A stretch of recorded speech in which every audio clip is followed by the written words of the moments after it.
कि क्या है यहाँ पर जिसकी वजह से हम बोल पा रहे हैं कि हाँ यहाँ पर मार्केट इक्विलिब्रियम फाइंड आउट कर पा रहा है। इक्विलिब्रियम प्राइस कम होने की वजह से मार्केट के अंदर शॉर्टेज होगी दिखाई देगी। तो दिसंबर और जनवरी में पोटैटो की सप्लाई बहुत ज्यादा बढ़ जाती है, लेकिन डिमांड वहीं की वहीं रहती है, और बाकी पूरे साल उनकी सप्लाई एकदम से नील हो जाती है, लेकिन डिमांड वहीं की वहीं रहती है। और यही एक्चुअल में मुद्दा भी था जब हमारे जो किसान थे जो एमएसपी को लेकर आ गए थे, मिनिमम सपोर्ट प्राइस को लेकर जब सड़कों पे आ गए थे, वो इसी बात को लेकर आए थे। हाय एवरीवन, कैसे हैं सभी लोग? स्वागत है आप सभी का आपके अपने चैनल पर जिसका नाम है कॉमर्स एंड फन, जहां टीचर आपको दिल और दिमाग दोनों से बढ़ाते हैं। तो बच्चों, आज के इस लेक्चर में मैं आपके लिए लेकर आया हूं माइक्रो इकोनॉमिक्स का एक बहुत ही important topic, that is price determination. तो one of the most important topic, काफी क्वेश्चन इस चैप्टर से आते हैं और काफी मजा भी आने वाला है आपको इसे पढ़ने में। और मैं इस बात की आपको गारंटी देता हूं कि इस चैप्टर को आपके लिए बहुत ज्यादा इजी कर दूंगा। बहुत से बच्चों को इस चैप्टर में डर लगता है, सर इतने सारे ग्राफ्स हैं, इतने सारे केसेस हैं, कहां प्राइस जा रहा है, कहां डिमांड जा रहा है, कहां क्वांटिटी जा रही है, समझ में ही नहीं आता। मैं आपके लिए बता रहा हूं ये चैप्टर इतना ज्यादा इजी कर दूंगा कि आपको ये चैप्टर बहुत आसानी के साथ एक बार जब याद हो जाएगा तो हमेशा आपको ये चैप्टर याद रहेगा, वो कॉन्सेप्ट्स आपको याद रहेंगे जो मैं आपको पढ़ाने वाला हूं। तो चलिए स्टार्ट करते हैं प्राइस डिटर्मिनेशन का। और प्राइस डिटर्मिनेशन स्टार्ट करने से पहले मैं आपको बताता हूं कि आप लोगों ने डिमांड और सप्लाई तो पढ़ ही चुके होंगे। तो चलो स्टार्ट करते हैं। Sir, determination of market equilibrium under price perfect competition. Sir, market equilibrium का मतलब क्या होता है और परफेक्ट कंपटीशन के अंदर हमने लास्ट चैप्टर में पढ़ा था परफेक्ट कंपटीशन मार्केट, वही आपके सिलेबस में था, तो उसी के अंदर हम लोग पढ़ने वाले हैं मार्केट इक्विलिब्रियम। तो चलो, तो मार्केट इक्विलिब्रियम कहां पर होता है? Sir, market equilibrium determined when the market demand is equal to the market supply. यानी कि sir perfect competition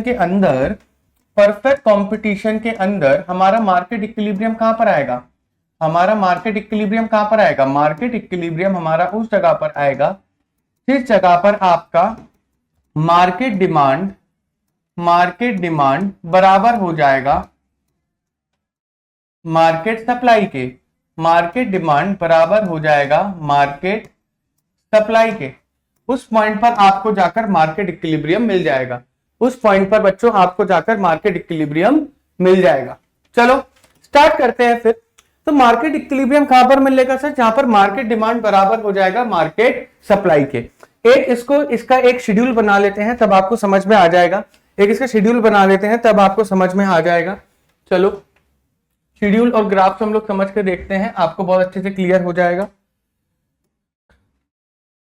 price, market demand, market supply और वो इक्विलिब्रियम का हो गया।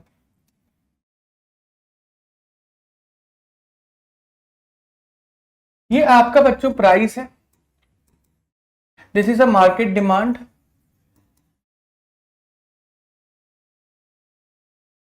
This is a market supply,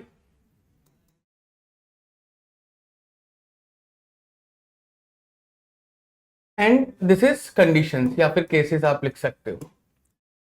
आओ देखते हैं। अगर मैं कहता हूं कि सर मेरा जो प्राइस है दैट इज 100, प्राइस मेरा 80, या फिर आप ले सकते हो प्राइस मेरा 10 है, प्राइस मेरा 8 है, प्राइस मेरा 6 है, प्राइस मेरा 4 है, प्राइस 2 है एंड प्राइस 0 है। प्राइस 0 है। 0 प्राइस की कंडीशन आप एक बार को हटा दो, आप बस ये कंडीशन लिखो। तो अगर मान के चलो मार्केट डिमांड मेरा 10 है, तो प्राइस अगर मेरा 10 है तो मार्केट डिमांड मेरी क्या आएगी? 20 होगी। एक एजम्पशन बस मैं ले रहा हूं, हाइपोथेटिकल फिगर है। अगर मेरा मार्केट प्राइस 8 है, प्राइस कम हो गया तो जाहिर सी बात है डिमांड बढ़ जाएगी। मैंने बोला डिमांड मेरी 40 हो जाएगी। प्राइस मेरा 6 हुआ तो डिमांड और बढ़ जाएगी, मैंने बोला 80 हो जाएगी। प्राइस मेरा और कम हुआ, डिमांड बढ़ जाएगी, 80 हो जाएगी। प्राइस मेरा और कम हुआ, 2 होगा, डिमांड और ज्यादा बढ़ जाएगी, मैंने बोला मेरी डिमांड 100 हो जाएगी। डिमांड मेरी 100 हो जाएगी। क्लियर है? उसके बाद मैं आपसे बोलता हूं मार्केट सप्लाई उल्टा रिएक्ट करती है। जैसे डिमांड प्राइस बढ़ने पे कम होता है तो लेकिन मार्केट सप्लाई प्राइस बढ़ने पर बढ़ती है।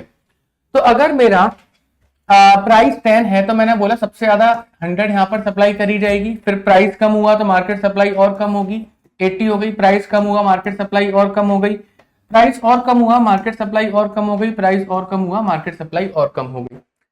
अब इस जगह पर जब आप देखेंगे, क्या आपको ये कंडीशन दिखाई दे रही है नहीं दे रही, जिस जगह पर हमारा मार्केट सप्लाई बराबर है हमारे मार्केट डिमांड के? क्या इस कंडीशन पे हमारा मार्केट सप्लाई बराबर है या फिर नहीं है मार्केट डिमांड के? और इसी कंडीशन को बोलते हैं हम लोग मार्केट इक्विलिब्रियम। इसी को बोलते हैं हम लोग मार्केट इक्विलिब्रियम। इसी को बोलते हैं हम लोग मार्केट इक्विलिब्रियम। सर 6 को क्या बोलेंगे? 6 को बोलेंगे हम लोग इक्विलिब्रियम प्राइस। 6 को बोलेंगे हम लोग इक्विलिब्रियम प्राइस।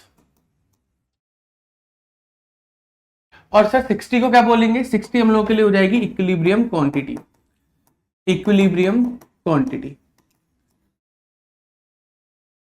क्योंकि 60 वो क्वांटिटी है जिस क्वांटिटी को डिमांड यानी कि जो जनता है, जो हमारे इंडिविजुअल्स हैं, वो इंडिविजुअल्स क्या कर रही है? डिमांड कर रही है।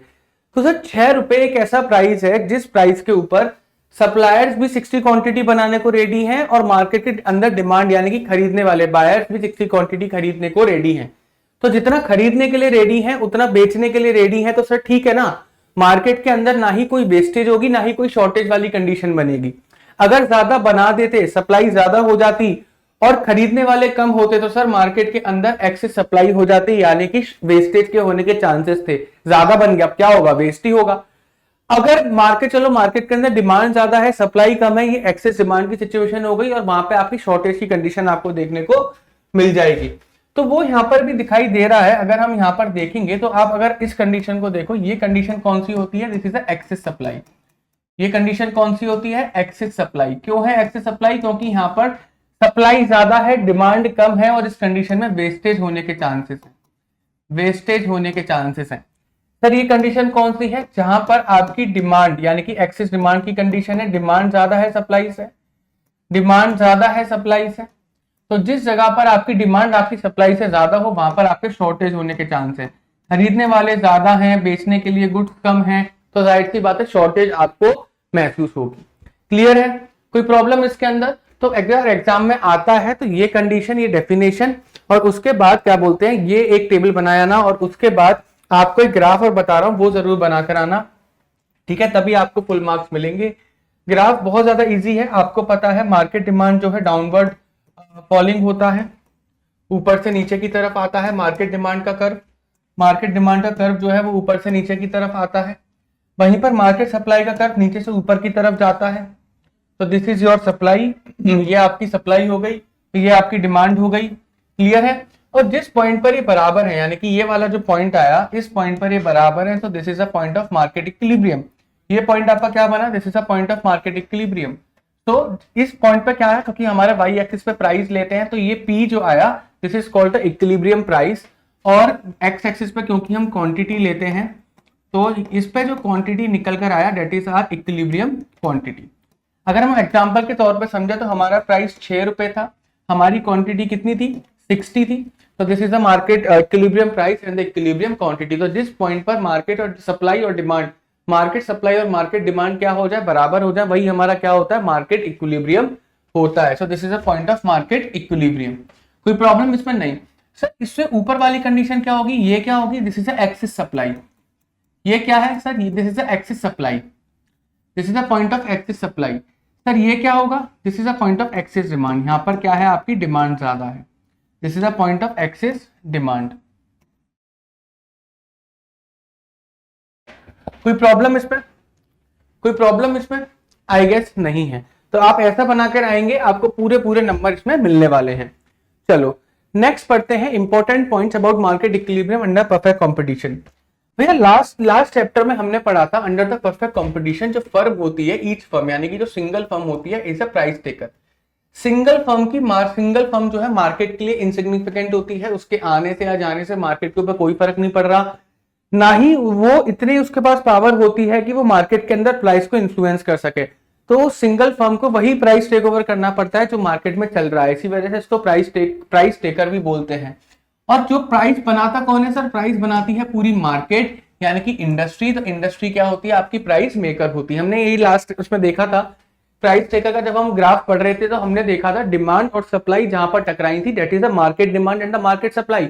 वो पूरी इंडस्ट्री की डिमांड है, पूरी इंडस्ट्री की सप्लाई है। वो जो प्राइस डिसाइड करेगी वही प्राइस एक सिंगल फर्म को क्या करना पड़ेगा? एक्सेप्ट करना पड़ेगा। देयरफॉर जो सिंगल फर्म है वो price taker, industry is a price maker. आप नॉर्मल प्रॉफिट ही कमा पाओगे लॉन्ग रन के अंदर। अगर आप लंबे समय को देखो तो आप नॉर्मल प्रॉफिट ही कमा पाओगे। मैंने बताया था शॉर्ट टर्म के अंदर हो सकता है आप एबनॉर्मल प्रॉफिट कमा लो, लेकिन धीरे धीरे जैसे आसपास के लोगों को दिखने लगेगा कि भाई हाँ ठीक है इस धंधे में पैसा है और एंट्री और एग्जिट फ्री थी, तो लोग आएंगे, सप्लाई बढ़ाएंगे, प्राइस कम होगा, तो अल्टीमेटली आपको लॉन्ग रन के अंदर आप नॉर्मल प्रॉफिट से ज्यादा इसमें नहीं कमा सकते। Decisions of the consumers and the producer in the market are coordinated through the free flow of the prices known as a price mechanism. Known as a price mechanism. तो basically ये बात बोल रहा है कि मार्केट डिमांड और market supply मिलकर ही decide करेंगे कि प्राइस क्या होने वाला है। तो price is dependent upon the forces of market demand and the market supply, और उसी को हम लोग बोलते हैं क्या, प्राइस मैकेनिज्म। क्या बोलते हैं, प्राइस मैकेनिज्म।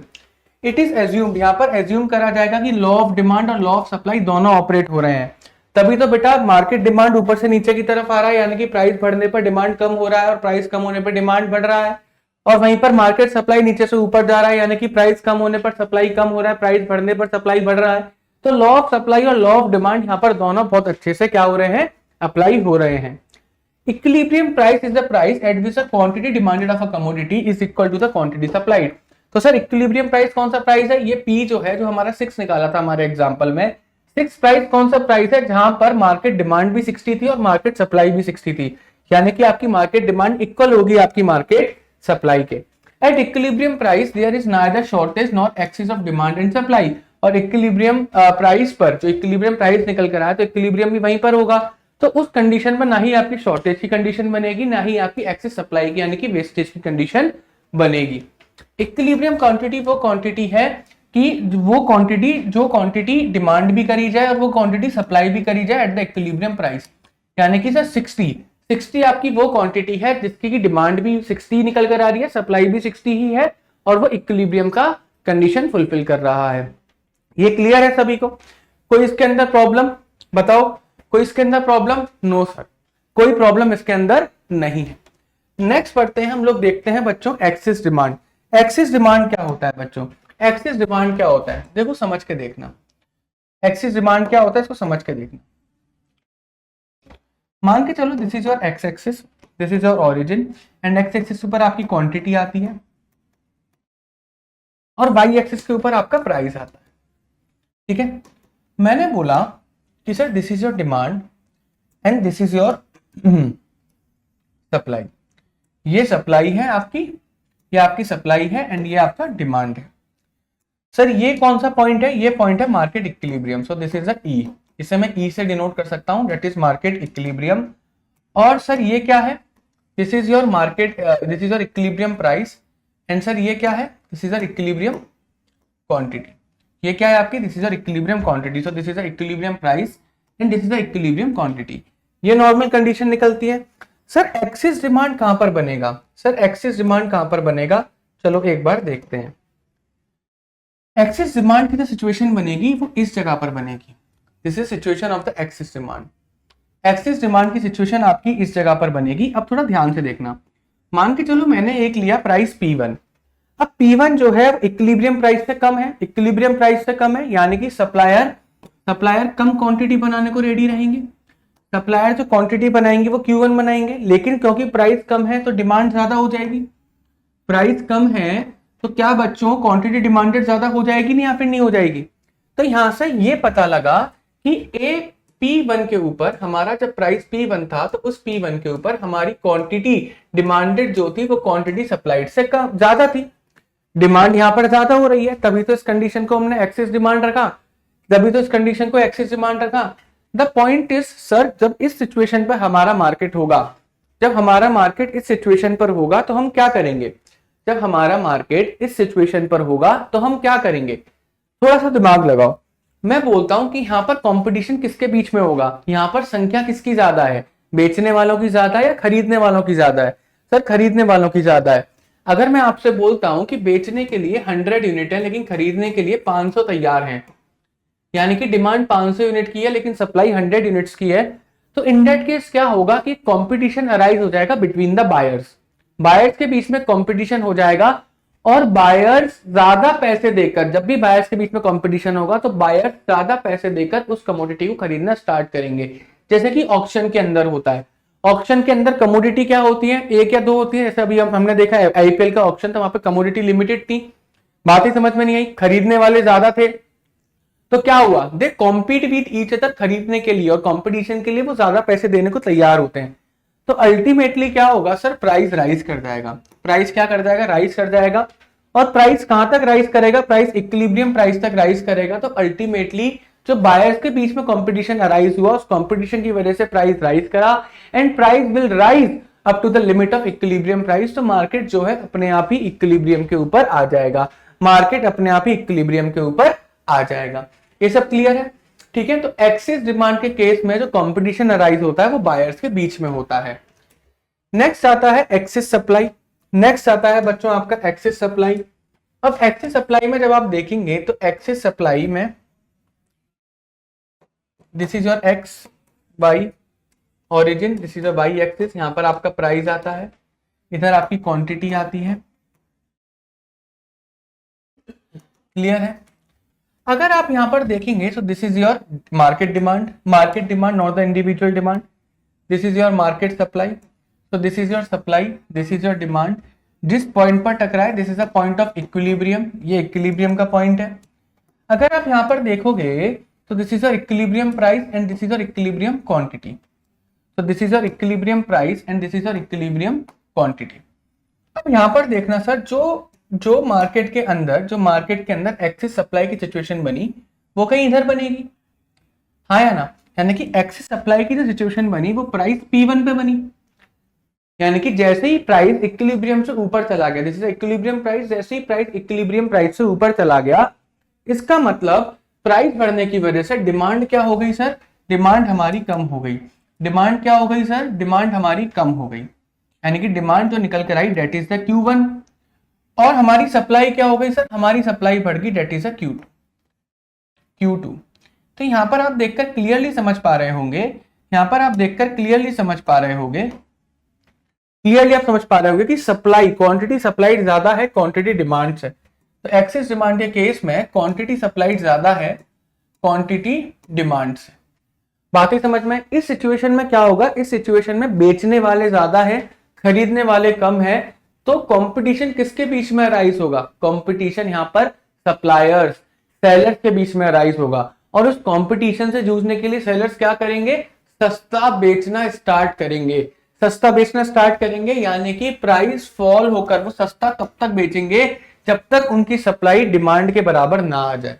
तो जैसे ही वो प्राइस कम करेंगे तो इधर से डिमांड बढ़ेगा, इधर से डिमांड बढ़ेगा, सप्लाई कम होगी, बराबर आते ही रुक जाएंगे, यानी कि मार्केट को अपने आप ही मार्केट इक्विलिब्रियम मिल जाएगा, यानी कि इक्विलिब्रियम प्राइस मिल जाएगा, मार्केट ऑटोमेटिकली अपने आप ही इक्विलिब्रियम के ऊपर आ जाएगी। क्या ये सभी को समझ में आ गया? प्लीज बच्चों कमेंट सेक्शन में लिख जरूर देना कि यस सर आ गया, यस सर आ गया। तो ये होगी कंडीशन आपकी एक्सेस डिमांड की और एक्सेस सप्लाई की। तो एक्सेस डिमांड के केस में कंपटीशन अराइज हुआ अमंग द बायर्स, प्राइस बढ़ेगा तो अब अल्टीमेटली इक्विलिब्रियम प्राइस के पास पहुंच जाएगा, मार्केट अपने आप इक्विलिब्रियम पर आ जाएगी। और सर एक्सेस सप्लाई के केस में कंपटीशन अराइज हुआ बिटवीन द सेलर्स, प्राइस कम होगा, प्राइस कम होकर अल्टीमेटली इक्विलिब्रियम प्राइस के ऊपर आ जाएगा और मार्केट अपनी इक्विलिब्रियम पर आ जाएगी। Is it clear? Cool. Next आता है हमारा viable and non viable industry. Next आता है हमारा viable and non viable industry. देखो वायबल का मतलब होता है, एक तरीके से मैं बोल सकता हूं पॉसिबल। बहुत, अगर मैं बहुत आसान शब्दों में लिखूं तो मैं बोल सकता हूं पॉसिबल। पॉसिबल का मतलब पॉसिबल इंडस्ट्री, पॉसिबल इंडस्ट्री की जहां पर आप इक्विलिब्रियम फाइंड आउट कर सकते हो। नॉन वायबल का मैं लिख सकता हूं इम्पॉसिबल, यानी कि वो इंडस्ट्री जहां पर आप इक्विलिब्रियम फाइंड आउट कर ही नहीं सकते, इक्विलिब्रियम फाइंड आउट कर ही नहीं सकते। इनको ग्राफ से हम लोग समझ के देखते हैं और उसके बाद इनकी डेफिनेशन पढ़ेंगे। तो सबसे पहले मैं जो ग्राफ बनाता हूं वो ग्राफ बनाता हूं मैं वायबल का। वायबल इंडस्ट्री के अंदर मैंने बोला पॉसिबल है, क्या चीज सर, क्या चीज पॉसिबल है, इक्विलिब्रियम प्राइस और इक्विलिब्रियम क्वांटिटी, यानी कि मार्केट इक्विलिब्रियम फाइंड आउट करना पॉसिबल है, मार्केट इक्विलिब्रियम फाइंड आउट करना पॉसिबल है इस केस के अंदर। यानी कि वही जो कंडीशन बनी थी, डिमांड, सप्लाई सप्लाई। तो so this is a market supply and this is a market demand. ये हो गया आपका मार्केट इक्विलिब्रियम का पॉइंट। तो यानी कि वायबल इंडस्ट्री वो इंडस्ट्री जिसके अंदर हम मार्केट इक्विलिब्रियम फाइंड आउट कर सकते हैं। और मार्केट इक्विलिब्रियम फाइंड आउट करने के लिए सर क्या चीज जरूरी है, यहाँ पर मुझे क्या दिखाई दे रहा है, जल्दी से कमेंट सेक्शन में लिखो, लिखो कमेंट सेक्शन में कि क्या है यहाँ पर जिसकी वजह से हम बोल पा रहे हैं कि हाँ यहाँ पर मार्केट इक्विलिब्रियम फाइंड आउट कर पा रहा है। सर जहां पर डिमांड कर्व और सप्लाई कर्व आपस में इंटरसेक्ट कर रहे हैं पॉजिटिव एक्सिस के अंदर। अब यहां पर ही ये चीज बोली गई है। तो viable industry refers to an industry for which supply curve and demand curve intersect, यानी कि जहां पर डिमांड कर्व और सप्लाई कर्व आपस में इंटरसेक्ट कर जाएंगे पॉजिटिव एक्सिस में। तो ये पॉजिटिव एक्सिस ही तो हम लेके चलते हैं फर्स्ट क्वाड्रेंट। बेसिकली अगर हम कार्टेशियन प्लेन के ऊपर जाए तो फर्स्ट क्वाड्रेंट के अंदर इंटरसेक्शन होना यहाँ पर बहुत ज्यादा इंपॉर्टेंट है। बात ही समझ में? तो जहां इंटरसेक्शन हो गया मतलब वहीं पर तो डिमांड बराबर सप्लाई हो गया। बात ही समझ में फिर नहीं आई? देखो डिमांड बराबर सप्लाई क्या हुआ, जहां पर ये इंटरसेक्ट करे आपस में टकराए। तो सर क्या नॉन वायबल इंडस्ट्री में आपस में टकराएंगे नहीं? क्या सर ये नॉन वायबल इंडस्ट्री में आपस में नहीं टकराएंगे? अगर मैं नॉन वायबल लिखूं तो क्या ये नॉन वायबल में आपस में इंटरसेक्ट नहीं करेंगे? इसका मतलब तो यही हो गया, तो वायबल में इंटरसेक्ट कर रहे हैं तो नॉन वायबल में इंटरसेक्ट नहीं करेंगे। जी बिल्कुल, बिल्कुल सही समझे आप लोग। नॉन वायबल में ये आपस में इंटरसेक्ट नहीं करेंगे पॉजिटिव एक्सिस के अंदर। पॉजिटिव एक्सिस के अंदर नॉन वायबल में ये आपस में इंटरसेक्ट नहीं करेंगे। ये देखो, तो पॉजिटिव एक्सिस तो जो आपका वो बनेगा, ग्राफ बनेगा, वो कुछ आपका इस तरीके से बनेगा। तो ऊपर जाता हुआ आपका हो गया मार्केट सप्लाई, नीचे आता हो गया आपका मार्केट डिमांड। तो ये जो सिचुएशन क्रिएट हुई आप इसके अंदर देख पा रहे हो कि पॉजिटिव एक्सिस के अंदर डिमांड और सप्लाई आपस में इक्वल नहीं है, वो इंटरसेक्ट नहीं कर रहे। तो इसके अंदर हम लोग मार्केट इक्विलिब्रियम फाइंड आउट कर ही नहीं सकते और ये मार्केट क्रिएट ही नहीं हो सकती, इम्पॉसिबल मार्केट है। क्यों? जरा सोच के देखो, जरा सोच के देखो। मैं एक कंडीशन लेके चल रहा हूं कि this is a P1 and this is a P2, P1 और P2 मैं यहां पर लेके चल रहा हूं सर। मैक्सिमम डिमांड जो है वो किस पर है? मैक्सिमम यानी कि सॉरी मिनिमम क्वांटिटी डिमांडेड जो है वो P1 पर है, कि कम से कम जो लोग खरीदेंगे वो ये पॉइंट खरीदेंगे और कम से कम सप्लायर जो बेचेगा वो इस पॉइंट पर बेचेगा।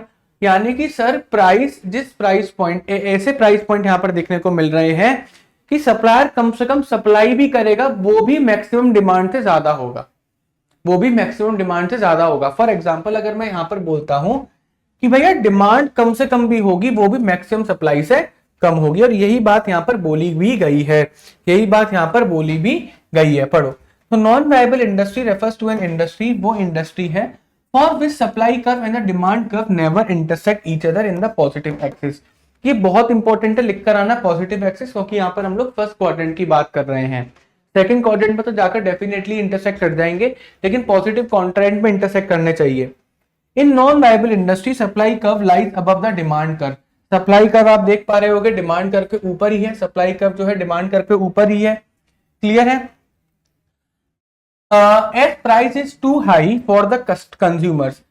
क्यों? प्राइस जो है कंज्यूमर्स के लिए बहुत ज्यादा है, यानी कि जिस प्राइस पॉइंट पर सप्लायर्स बनाने को तैयार हैं वो प्राइस कंज्यूमर से बहुत ज्यादा है। तो उस प्राइस पॉइंट पर, जिस प्राइस पॉइंट पर सप्लायर बनाने को रेडी है उस प्राइस पॉइंट पर कंज्यूमर खरीदेगा नहीं, और जिस प्राइस पॉइंट पर कंज्यूमर खरीदने को रेडी है उस प्राइस पॉइंट पर सप्लायर बेचेगा नहीं। तो P1 पर कंज्यूमर खरीदने को रेडी है लेकिन P1 पर सप्लायर बेचेगा नहीं, और P2 पर सप्लायर बेचने को रेडी है लेकिन P2 पर कंज्यूमर खरीदेगा नहीं। तो it happens when the price at which the producer are ready to produce, यानी कि जिस प्राइस पॉइंट पर प्रोड्यूसर बनाने को तैयार है वो इतना ज्यादा है कि कस्टमर उसे खरीदने का बिल्कुल भी मन नहीं है, इसी वजह से प्रोडक्ट जो है प्रोड्यूस होगा नहीं। तो अगर सप्लायर बना भी लेगा खरीदने वाला कोई होगा नहीं, सप्लायर को भारी नुकसान हो जाएगा। तो सप्लायर क्यों बनाएगा? बात ही समझ में या फिर नहीं आई? अगर सप्लायर जिस प्राइस पॉइंट पर कंज्यूमर खरीदने को तैयार है उस प्राइस पॉइंट पर बनाएगा तब भी सप्लायर को नुकसान है। तो सप्लायर यहाँ पर प्रोडक्शन होगा ही नहीं, यहाँ पे मार्केट क्रिएट ही नहीं होगी। Is it clear everyone? कोई प्रॉब्लम इसके अंदर? नो। अब हम आगे चलते हैं उन केसेस के ऊपर जिन केसेस को देखकर आपको इस चैप्टर में डर लग रहा है। सर इतने ज्यादा ग्राफ हैं सर, कैसे होगा सर, कैसे होगा?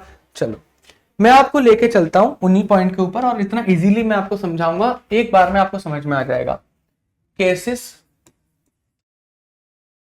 For increase in demand and supply,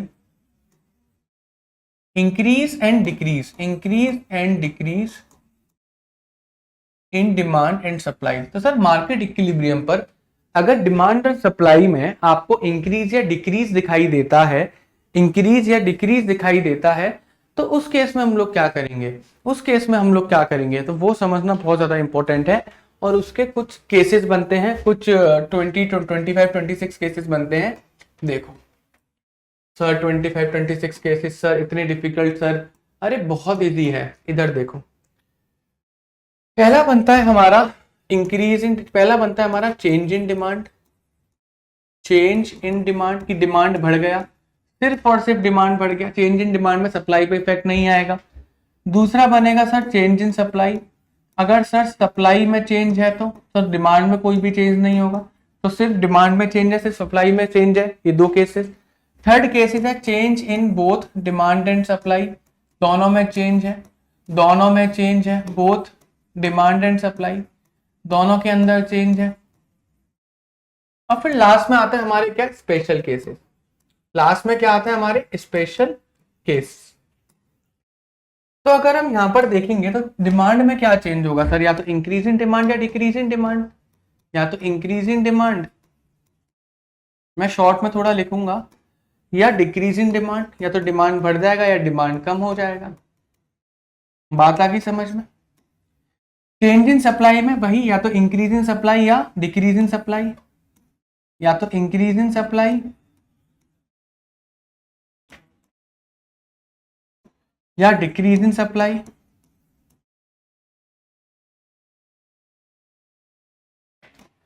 change in both demand and supply में क्या फर्क है कि या तो सर दोनों बढ़ रहे हैं कि डिमांड एंड सप्लाई इंक्रीज कर रहे हैं, या तो ये दोनों बढ़ रहे हैं, या ये दोनों क्या हो रहे हैं, कम हो रहे हैं, डिक्रीज कर रहे हैं, या फिर आपका डिमांड बढ़ रहा है एंड सप्लाई कम हो रहा है, डिमांड बढ़ रहा है या फिर आपका सप्लाई डिक्रीज कर रहा है, यानी कि डिमांड बढ़ रहा है और उसके साथ में सप्लाई कम हो रहा है, या फिर डिमांड कम हो रहा है और सप्लाई बढ़ रहा है, डिमांड कम हो रहा है और सप्लाई आपका बढ़ रहा है। और फिर लास्ट में आते हैं आपके स्पेशल केसेस। स्पेशल केसेस क्या कि आपका चेंज इन डिमांड की डिमांड के अंदर क्या है, चेंज हो रहा है, change in demand and supply क्या है, सप्लाई आपकी परफेक्टली इलास्टिक है, सप्लाई आपकी परफेक्टली इलास्टिक है। पहला केस तो ये बना। सेकंड केस क्या बना, चेंज इन सप्लाई एंड आपकी जो डिमांड है वो क्या है, परफेक्टली इलास्टिक है, demand is perfectly elastic.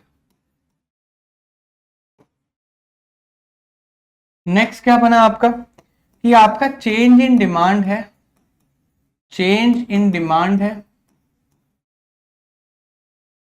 And supply is perfectly inelastic, अभी सब पढ़ चुके हो आप, अभी उसके ऊपर ही डिस्कस करेंगे। और फिर आपका बना क्या, change in supply and demand is perfectly inelastic and demand is perfectly inelastic। Clear है। तो अगर मैं नंबर ऑफ केसेस की बात करूं इस जगह पर, तो एक तो केस आपका यहां बना, एक केस आपका यहां बना, दो केसेस, एक आपका यहां बना, एक आपका यहां बना, दो केसेस, चार केसेस ये हो गए। तीन केसेस इधर बनेंगे, तीन केसेस इधर बनेंगे, तीन इधर बनेंगे, तीन इधर बनेंगे, 12 केसेस ये हो गए। 12 + 4 14 और 12 + 4 16। दो केसेस आपके इधर बनेंगे, दो केसेस आपके इधर बनेंगे एंड दो केसेस आपके इधर बनेंगे, दो केसेस आपके इधर बनेंगे। 8 16 + 8 आपका हो गया 24। तो ओवरऑल हम लोग इसमें 24 केसेस पढ़ने वाले हैं, लेकिन वो सारे के सारे केसेस बहुत ज्यादा इजी हैं, आपको ज्यादा प्रॉब्लम होने नहीं वाली। इतना इजी कर दूंगा कि डायरेक्टली केस आ जाएगा तो उसका इफेक्ट आप डायरेक्टली पता पाओगे विदाउट मेकिंग द डायग्राम। और डायग्राम कैसे बनेगा हमको मैं वो भी बताने वाला हूं। तो उसके लिए आपको चेंज इन डिमांड और चेंज इन सप्लाई समझना बहुत जरूरी है, यानी कि ये चारों केसेस आपको समझना बहुत बहुत बहुत ज्यादा इंपॉर्टेंट है। बस ये चार केसेस पे जिस बच्चे ने ग्रिप बना ली, आगे तो मक्खन है सर, आगे तो कुछ भी नहीं है। चलो एक एक करके चलते हैं। पहला केस हम लोग देखते हैं चेंज इन डिमांड का। पहला केस हम लोग देखते हैं बच्चों चेंज इन डिमांड का।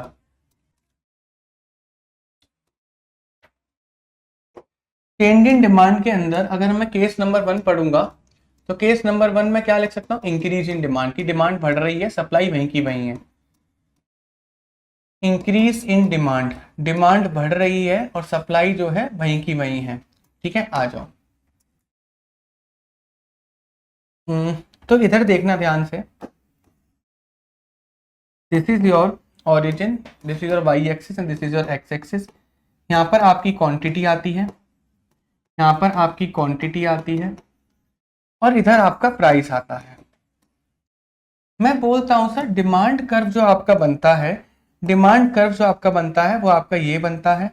ठीक है, सप्लाई कर्व जो बनता है वो आपका कुछ इस तरीके से बनता है। सो this is your demand curve and this is your supply curve, कोई प्रॉब्लम इसमें नहीं। सर इंक्रीज इन डिमांड के, सॉरी उल्टा कर दिया बच्चों, उल्टा कर दिया, ये सप्लाई हो गया, ये आपका डिमांड हो गया। अब जब हमारी डिमांड इंक्रीज होती है तो क्या मैं ये बोल नहीं सकता कि राइट पर शिफ्ट होगा? इंक्रीज इन डिमांड के केस में हमारा राइट पर शिफ्ट होगा, इंक्रीज इन डिमांड के केस में हमारा राइट पर शिफ्ट होगा। अब यहाँ पर एक बार देखो सर, ओल्ड इक्विलिब्रियम कहाँ पर था? सर ओल्ड इक्विलिब्रियम यहाँ पर था, this is our old equilibrium, यानी कि ओल्ड इक्विलिब्रियम पे this is a old equilibrium price, this is a old equilibrium quantity, this is a old equilibrium price, this is a old equilibrium quantity. Clear है? तो sir new equilibrium price और new equilibrium quantity कहां पर निकल कर आई? Sir this is your new equilibrium, this is E is the old equilibrium, new equilibrium is the E1, E1 हमारा यहीं तो बना। अगर ये हमारा D1 है यानी कि this is our new demand curve, ये हमारा नया डिमांड कर्व है, तो ये सप्लाई के साथ कहां टकरा रहा है सर? E1 पॉइंट पर टकरा रहा है। कहां टकरा रहा है? E1 पॉइंट पर टकरा रहा है, यानी कि जो हमारी नई इक्विलिब्रियम प्राइस निकल कर आया वो ये निकल कर आएगा और न्यू इक्विलिब्रियम क्वांटिटी जो निकल कर आएगी वो आपकी ये निकल कर आएगी। तो this is our P1 and this is our Q1। तो आप करेक्टली यहाँ पर इससे हम हमारा देखो इफेक्ट क्या निकल कर आया। अगर मैं आपको इफेक्ट बताऊं तो इफेक्ट हमारा क्या निकल कर आया कि सर जब हमारी डिमांड इंक्रीज करी, यानी कि जब हमारी डिमांड इंक्रीज करी तो मार्केट के अंदर इसका इफेक्ट क्या पड़ेगा?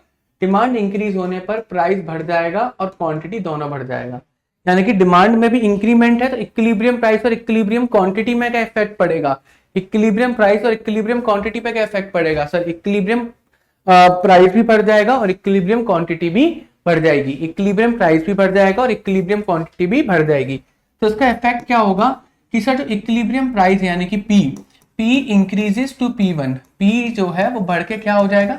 P1 हो जाएगा, एंड जो आपकी इक्विलिब्रियम क्वांटिटी है वो बढ़कर यानी कि Q जो बढ़कर वो क्या हो जाएगा? वो आपका Q1 हो जाएगा। क्या ये सबको समझ में आ गया? क्या ये सबको समझ में आ गया? कोई प्रॉब्लम इसके अंदर? तो सर अगर डिमांड बढ़ा तो डिमांड बढ़ने की वजह से सिर्फ और सिर्फ ओनली डिमांड बढ़ा तो मार्केट पे क्या इफेक्ट पड़ेगा? सर इक्विलिब्रियम प्राइस भी बढ़ जाएगा और इक्विलिब्रियम क्वांटिटी भी बढ़ जाएगी। चलो केस नंबर 2 के ऊपर चलते हैं, केस नंबर 2 के ऊपर चलते हैं। केस नंबर 2 में क्या होगा? केस नंबर 2 में क्या होगा? Decrease in demand. तो सर अगर डिमांड बढ़ने की वजह से इक्विलिब्रियम प्राइस और इक्विलिब्रियम क्वांटिटी बढ़ गई थी, अगर सर डिमांड बढ़ने की वजह से इक्विलिब्रियम प्राइस और इक्विलिब्रियम क्वांटिटी बढ़ गई थी तो डिमांड कम होने की वजह से तो इक्विलिब्रियम प्राइस भी कम होना चाहिए और इक्विलिब्रियम क्वांटिटी भी कम हो जाना चाहिए। यानी कि इस वाले केस से यानी कि डिमांड बढ़ रहा था, इक्विलिब्रियम प्राइस और इक्विलिब्रियम क्वांटिटी दोनों बढ़ रही थी, तो हम इससे ये इंटरप्रेट कर सकते हैं कि डिमांड कम होने पर इक्विलिब्रियम प्राइस भी कम हो जाएगा और इक्विलिब्रियम क्वांटिटी भी कम हो जाएगी। इसका मतलब चलो करके देखते हैं, अगर ऐसा हो जाए तो बहुत अच्छी बात है, यानी कि बिल्कुल हम सही दिशा में जा रहे हैं, बिल्कुल हम सही सोच रहे हैं सर, एकदम हम एकदम बढ़िया सोच रहे हैं। X Y origin, this is your Y axis, this is your demand curve, this is your supply curve. तो मैंने बोला सर जो मेरा डिमांड कर्व था वो डिक्रीज हो गया, यानी कि लेफ्ट पर शिफ्ट हो गया। डिमांड कर्व डिक्रीज हो जाएगा मतलब बच्चों लेफ्ट पर शिफ्ट हो जाएगा, कोई प्रॉब्लम इसमें नहीं। तो ये मेरा ओल्ड डिमांड कर्व था D, this is my old supply curve S, this is my new demand curve D1। Clear? This is a point of equilibrium E, ये क्या है? E है old equilibrium.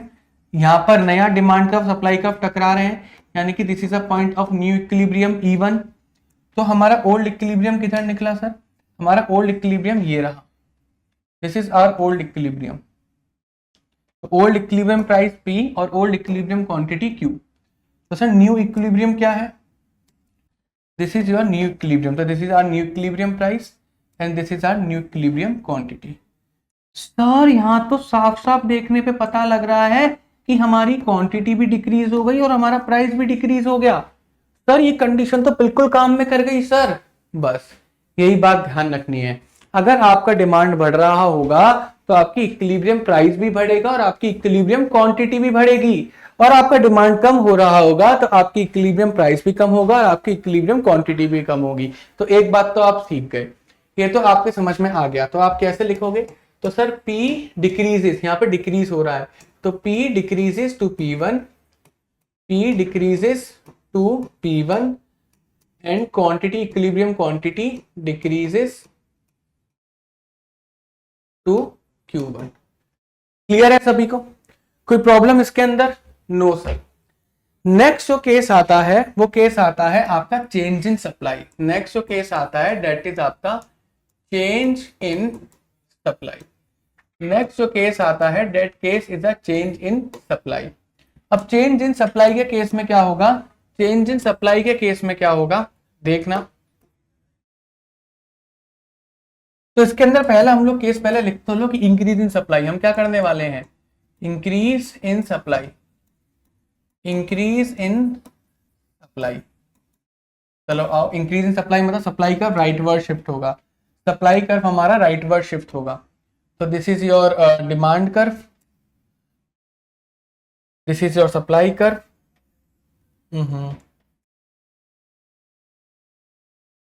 This is your supply curve, कोई problem इसमें नहीं। And new supply curve यानी कि rightward shift होगा, इंक्रीज इन सप्लाई कुछ इस तरीके से निकल कर आएगा। कोई प्रॉब्लम इसके अंदर? No sir. अब जरा इधर ध्यान से देखो, जब इसकी मैं वो करूंगा तो यानी कि this is old supply curve, यानी कि this is a old supply curve, this is a old demand curve and this is a new supply curve जो इंक्रीज होकर आया राइटवर्ड शिफ्ट होकर। कोई प्रॉब्लम इसमें? No sir. अब मैं यहाँ पे बोलूंगा कि this is a my old equilibrium का point and this is my new equilibrium का पॉइंट। तो ओल्ड इक्विलिब्रियम का पॉइंट था और ये न्यू इक्विलिब्रियम का पॉइंट है, तो ओल्ड इक्विलिब्रियम क्वांटिटी और इक्विलिब्रियम प्राइस क्या होगा? तो this is the old equilibrium price and this is the old equilibrium quantity. तो this is P is the old equilibrium price, P जो है मेरा वो ओल्ड इक्विलिब्रियम प्राइस है, Q जो है मेरा ओल्ड इक्विलिब्रियम क्वांटिटी है, और सर न्यू इक्विलिब्रियम प्राइस और न्यू इक्विलिब्रियम क्वांटिटी क्या निकल कर आएगा? ये रहा, ये रहा। यानी कि this is my new equilibrium price and this is my new equilibrium quantity. Sir यहाँ तो प्राइस कम हो गया और क्वांटिटी बढ़ गई, प्राइस कम हो गया सर और क्वांटिटी बढ़ गई। सर यहाँ पर तो प्राइस कम हो गया और क्वांटिटी बढ़ गई, इसका मतलब सर अगर सप्लाई हमारा इंक्रीज करेगा, सप्लाई हमारा इंक्रीज करेगा तो प्राइस हमारा कम हो जाएगा और क्वांटिटी हमारी बढ़ जाएगी। ये कंडीशन निकल कर आई, हाँ या ना? तो अगर मैं बोलता हूं कि अगर मेरा सप्लाई कम हो जाएगा, अगर मेरा सप्लाई कम हो जाएगा तो क्या होगा? तो सप्लाई कम होने पर उल्टा इफेक्ट, यानी कि सप्लाई कम तो प्राइस बढ़ जाएगा और क्वांटिटी क्या हो जाएगी? कम हो जाएगी। यानी कि ये तो मेरे नेक्स्ट सिनारियो में होना चाहिए, जब सप्लाई कम हो रहा होगा तो प्राइस बढ़नी चाहिए और क्वांटिटी कम होनी चाहिए। होना चाहिए या फिर नहीं होना चाहिए? बिल्कुल सर, करके देखते हैं एक बार, डिक्रीजिंग सप्लाई का केस देके देखते हैं एक बार, डिक्रीज इन सप्लाई का केस देके देखते हैं एक बार।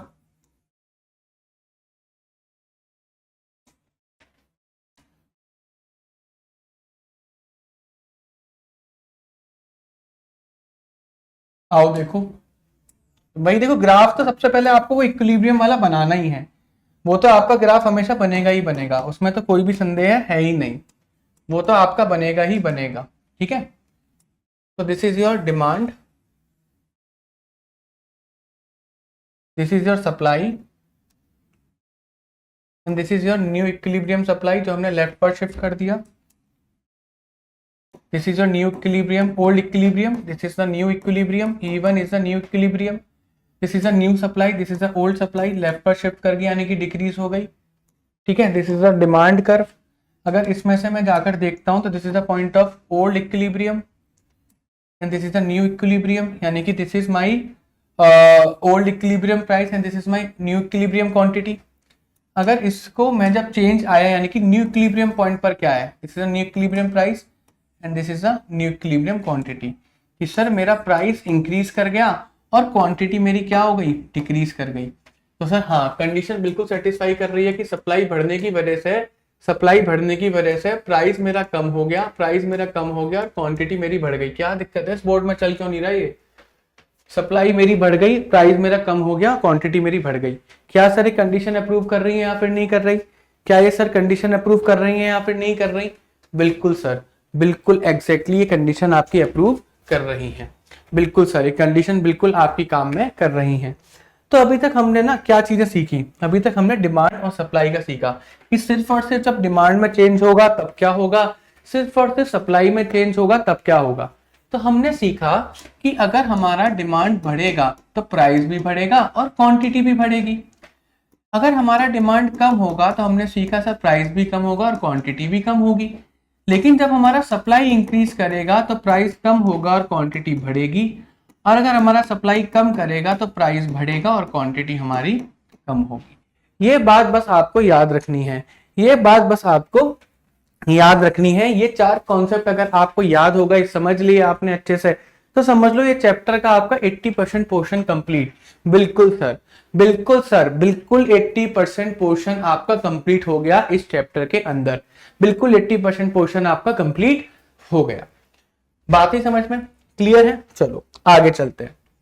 अब हम नेक्स्ट केस में चलते हैं। तीसरा जो केस था that is change in both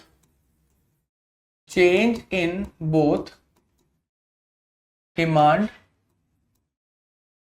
and supply, change in both demand and supply।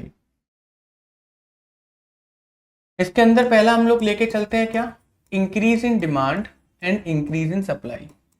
Increase in demand and increase in supply and increase in supply, increase in demand and increase in supply। पहला case हम लोग एक लेके चलते हैं, और इसके अंदर भी आपका केस नंबर 1 बनेगा एक, इसके अंदर भी आपका केस नंबर 1 बनेगा एक। क्या सर, कि अगर हमारा इंक्रीज इन डिमांड ज्यादा है, इंक्रीज इन डिमांड ज्यादा है हमारी इंक्रीज इन सप्लाई से, तो क्या करेंगे? अगर हमारा इंक्रीज इन डिमांड ज्यादा है इंक्रीज इन सप्लाई से, तो क्या करेंगे? अब देखो यहां पर क्या करोगे आप लोग, इधर देखो समझ के देखना कि हमारा डिमांड में जो इंक्रीज हो रहा है, वो डिमांड में जो इंक्रीज है वो ज्यादा है सप्लाई में इंक्रीज होने से। तो यहां पर आपको डोमिनेट कौन कर रहा है? तो डिमांड डोमिनेट कर रहा है या सप्लाई डोमिनेट कर रहा है? द आंसर इज जिसमें ज्यादा चेंज आए वो ज्यादा डोमिनेट कर रहा है। तो ज्यादा चेंज आया किसमें है सर? डिमांड में, यानी कि डिमांड ज्यादा बढ़ा है, सप्लाई कम इंक्रीज हुआ है। डिमांड के अंदर ज्यादा चेंज आ रहा है, तो यहाँ पर जो डोमिनेट कर रहा है वो आपका डिमांड डोमिनेट कर रहा है। तो मैं यहाँ पे लिखूंगा कि डिमांड मेरा बढ़ रहा है, और डिमांड बढ़ता है तो प्राइस भी बढ़ता है, क्वांटिटी भी बढ़ती है। यही सिचुएशन बनेगी इस जगह पर, यही सिचुएशन बनेगी। बस इतना ही आपको याद रखना है अब इस चैप्टर के अंदर, और बहुत आसानी के साथ आपके आंसर आते चले जाएंगे। This is a final effect. जो डोमिनेट कर रहा हो उसी का कंडीशन लिख देना कि यहाँ पे डिमांड में इंक्रीज डोमिनेट कर रहा है, तो इंक्रीज इन डिमांड लिखकर, जब डिमांड इंक्रीज होता है तो प्राइस भी बढ़ता है और क्वांटिटी भी बढ़ती है। देखो इस जगह पर, तो हमने यहां पर लिखा, तो this is your X axis, this is origin, this is Y axis, this is the old demand curve, this is the old supply curve. Cool. उसके बाद देखो इंक्रीज इन सप्लाई और इंक्रीज इन डिमांड है, तो increase in demand ज्यादा, यानी कि जो मैं नया डिमांड कर्व बनाऊंगा, जो मेरा नया डिमांड कर्व बनेगा इस तरीके से, उस पर मैं ज्यादा गैप रखूंगा। तो डिमांड कर्व जो मैंने नया बनाया, इस डिमांड कर्व में मैं ज्यादा गैप रख रहा हूँ। इंक्रीज इन डिमांड कर्व ज्यादा कर दिया ना, इसके अंदर मैं ज्यादा गैप रख रहा हूँ, लेकिन जहां पर मैं वही सप्लाई में इंक्रीज करूंगा वहां गैप में कम रखूंगा, कुछ इस तरीके से। ये चीज समझ में आई या फिर नहीं आई, बस आपको इतना ध्यान रखना है। यानी कि अगर डिमांड ज्यादा बढ़ रहा है तो ओल्ड डिमांड कर्व और न्यू डिमांड कर्व के बीच में गैप ज्यादा होना चाहिए, किसके, इस वाले गैप से ज्यादा होना चाहिए। ये बात आपको समझ में आ गई। तो in that case first of all you have to find out कि भाई जो पुराना डिमांड और पुराने सप्लाई कर्व पे जो पॉइंट आया था that is our old equilibrium, this is our old equilibrium. तो मैं इसे ई से डिनोट कर सकता हूँ। क्या मैं इसको ई से डिनोट कर सकता हूँ? क्या बच्चों में इसको ई से डिनोट कर सकता हूँ? कोई प्रॉब्लम इसमें? क्या मैं इसको ई से डिनोट कर सकता हूँ? बिल्कुल सर, आप इसे ई से डिनोट कर सकते हो। ठीक है, क्या ये मेरे लिए इवन हो जाएगा? क्या ये वाला पॉइंट है वो मेरे लिए इवन हो जाएगा? क्या ये पॉइंट मेरे लिए इवन हो जाएगा? क्या ये पॉइंट मेरे लिए इवन हो जाएगा? ओहो, एक मिनट रुको।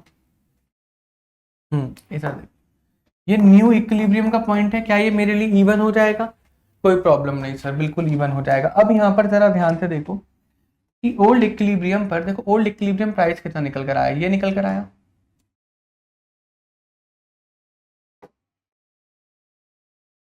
ये मेरा ओल्ड इक्विलिब्रियम प्राइस निकल कर आया, कोई problem? And this is the old equilibrium quantity, this is the old equilibrium quantity, this is the old equilibrium price and this is old equilibrium quantity. कोई प्रॉब्लम इसके अंदर? नो। वहीं पर अगर मैं न्यू इक्विलिब्रियम की तरफ जाऊं तो this is my new equilibrium price and this is my new equilibrium quantity. यानी कि ध्यान से देखना, प्राइस आपका बढ़ गया और आपकी क्वांटिटी भी क्या हो गई, इंक्रीज हो गई। तो ये चीज आपको समझ में आ गया? This is your old demand curve, this is your new demand curve, this is your old supply curve and this is your new supply curve. क्या ये आपको समझ में आ गया? क्या सर ये कंडीशन अप्रूव कर रही है? क्या ये कंडीशन यहाँ पर अप्रूव कर रही है? बताओ मेरे को। बिल्कुल सर। क्या हमारा जो कॉन्सेप्ट है, जो हमारा जो जुगाड़ है, क्या वो जुगाड़ काम कर रहा है? जल्दी लिख के बताओ कमेंट सेक्शन में, यस सर कर रहा है, मजे आ गए सर। जल्दी से बच्चों लिख कर बताओ, मजे आ गए सर। तो यहाँ पर आप लिख सकते हो कि P जो है वो इंक्रीज होके, P जो है वो इंक्रीज होके P1 पे पहुंच गया और Q जो है वो इंक्रीज होकर Q1 पर पहुंच गया और Q जो है वो इंक्रीज होकर Q1 के ऊपर पहुंच गया। Very good. अब इसके केस नंबर 2 पे चलते हैं। अब इसके केस नंबर 2 पे चलते हैं और केस नंबर 2 पे हम लोग देखेंगे कि अगर इंक्रीज इन सप्लाई, अगर इंक्रीज इन सप्लाई ज्यादा है, अगर इंक्रीज इन सप्लाई ज्यादा है इंक्रीज इन डिमांड से, तो क्या होगा? वही केस लगाएंगे सर, डोमिनेट कौन कर रहा है? सर डोमिनेट कौन कर रहा है? सर इस जगह पर तो डोमिनेट हमारी सप्लाई कर रही है। तो अगर सप्लाई हमारी इंक्रीज कर रही है तो हम इंक्रीज इन सप्लाई डोमिनेट कर रही है। सप्लाई अगर इंक्रीज कर रही है तो प्राइस कम होगा और क्वांटिटी बढ़ जाएगी। ये कंडीशन आपकी बनकर आनी चाहिए। आओ देख लेते हैं, आइए देख लेते हैं। तो this is your X axis, this is your origin, this is your Y axis. तो this is your demand curve, this is your supply curve. अब देखो सप्लाई में इंक्रीज ज्यादा है, यानी कि सप्लाई को मैं राइट पर शिफ्ट ज्यादा गैप से करूंगा। सप्लाई के बीच में मैं गैप जो रखूंगा वो ज्यादा रखूंगा, क्लियर है? वहीं पर डिमांड के बीच में जो गैप रखूंगा वो कम रखूंगा। डिमांड के बीच में जो गैप रखा जाएगा वो गैप आपका कम रखा जाएगा, कुछ इस तरीके से। कोई प्रॉब्लम सर? नो। तो this is your old new demand curve, this is your old demand curve, this is your old supply curve, this is your new supply curve, this is your old point of equilibrium, this is your new point of equilibrium E1। तो अगर मैं यहां पर देखूं old equilibrium पर, this is our old equilibrium price, this is our old equilibrium price and this is our new equilibrium, this is our old equilibrium quantity. तो this is P is the old equilibrium price, Q is the old equilibrium quantity. अगर मैं E1 की तरफ जाऊंगा, अगर मैं E1 की तरफ जाऊंगा तो E1 पे जाके मैं क्या देखता हूँ कि देखो मेरा प्राइस कम हो गया और क्वांटिटी मेरी बढ़ गई, यानी कि प्राइस P से P1 हो गया, प्राइस कम हो गया और क्वांटिटी मेरी इंक्रीज हो गई। क्या सर यही कंडीशन यहाँ पर नहीं नजर आ रही? क्या सर यही कंडीशन इधर नहीं नजर आ रही? बिल्कुल सर। तो ग्राफ भी बहुत डिफिकल्ट नहीं है बनाने और कंडीशन किस तरीके से, यानी कि डायरेक्ट इफेक्ट अगर निकालना हो तो वो भी मैंने बता दिया। तो रट्टे मारने की जरूरी नहीं है, बिल्कुल बिल्कुल बच्चों, बिल्कुल भी रट्टा मारने की नीड नहीं है यहाँ पर। समझे या फिर नहीं समझे? तो आप लिख सकते हो कि P decreases to P1, P decreases to P1 and Q increases to Q1, Q increases to Q1। बात आ गई समझ में? कोई प्रॉब्लम? No sir. अब इसी का केस नंबर मैं 3 पे लेके आपको चलता हूं, इसी के केस नंबर 3 पे मैं आपको लेके चलता हूं और मैं आपसे बोलता हूं कि डिमांड इंक्रीज हो रही है और वो बराबर है, डिमांड इंक्रीज और वो बराबर है किसके? सप्लाई इंक्रीज के। अब यहां पर इक्वल आ गया। अब सर यहां पर तो हम लोग डोमिनेटिंग वाला पॉइंट निकाल ही नहीं सकते। नहीं सर, यहां पर आप डोमिनेटिंग वाला पॉइंट नहीं निकाल सकते।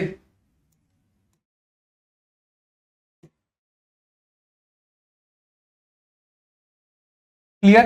यहां पर आप डोमिनेटिंग वाला पॉइंट निकाल ही नहीं सकते, कोई प्रॉब्लम नहीं।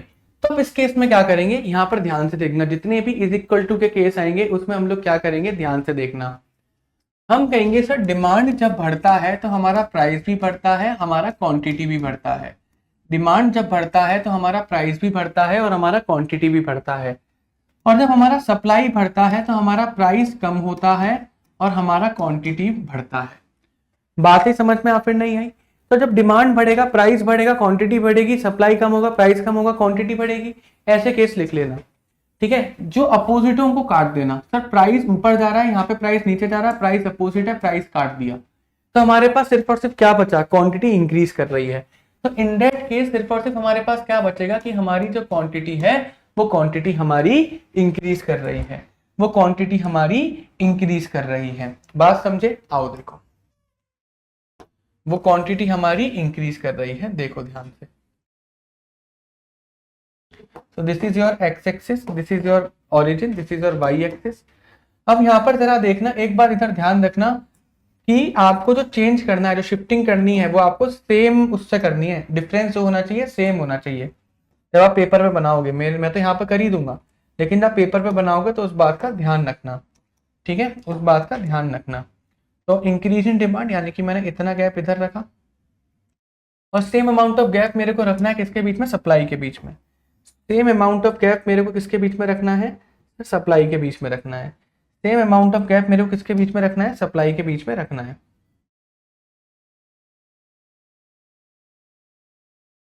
ठीक है, अच्छा आप इसको ये भी बोल सकते हो कि सर क्वांटिटी बढ़ी लेकिन प्राइस में कोई चेंज नहीं है, नो चेंज इन प्राइस। आप इसे ये भी बोल सकते हो, no change in price.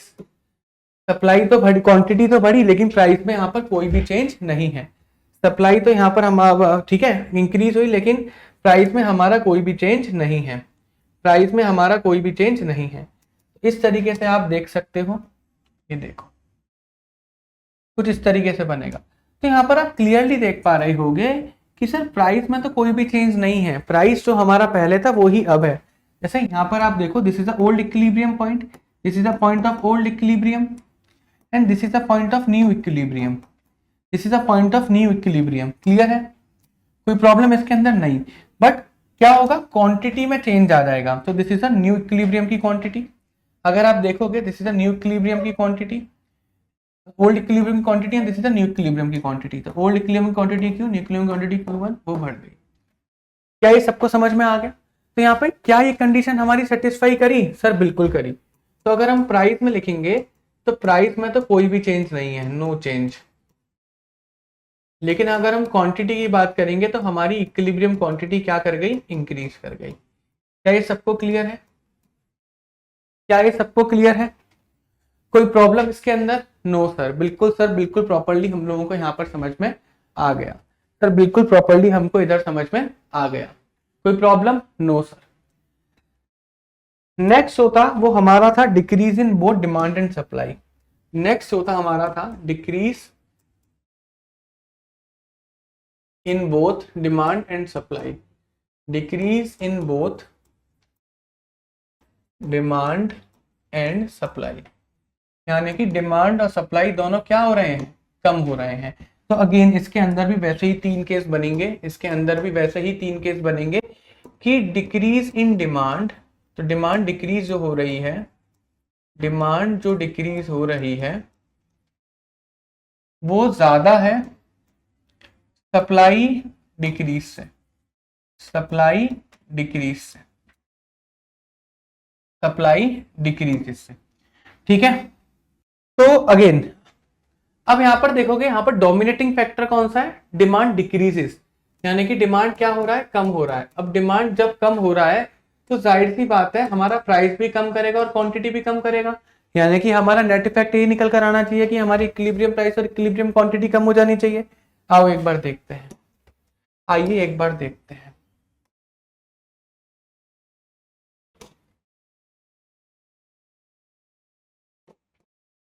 X axis origin, Y axis, this is your demand curve. तो डिमांड कर्व हमारा कम हो रहा है तो मैं डिक्रीज, और डिमांड कर्व में जो मैं डिक्रीज रखूंगा वो ज्यादा रखूंगा, यानी कि मैंने मान के चलो इतना रख लिया। और वहीं पर जब मैं सप्लाई कर्व बनाऊंगा तो सप्लाई कर्व में जब बनाऊंगा तो ये रहा, और सप्लाई कर्व डिक्रीज हो रहा है यानी कि लेफ्ट पर शिफ्ट होना चाहिए, लेफ्ट पर शिफ्ट होना चाहिए, तो लेफ्ट पर शिफ्ट में कम रखूंगा, कुछ इस तरीके से मैं रखूंगा। ठीक है, तो this is my old supply curve, this is my old demand curve, this is my new supply curve and this is my new demand curve. अगर आप यहाँ पर देखोगे ध्यान से तो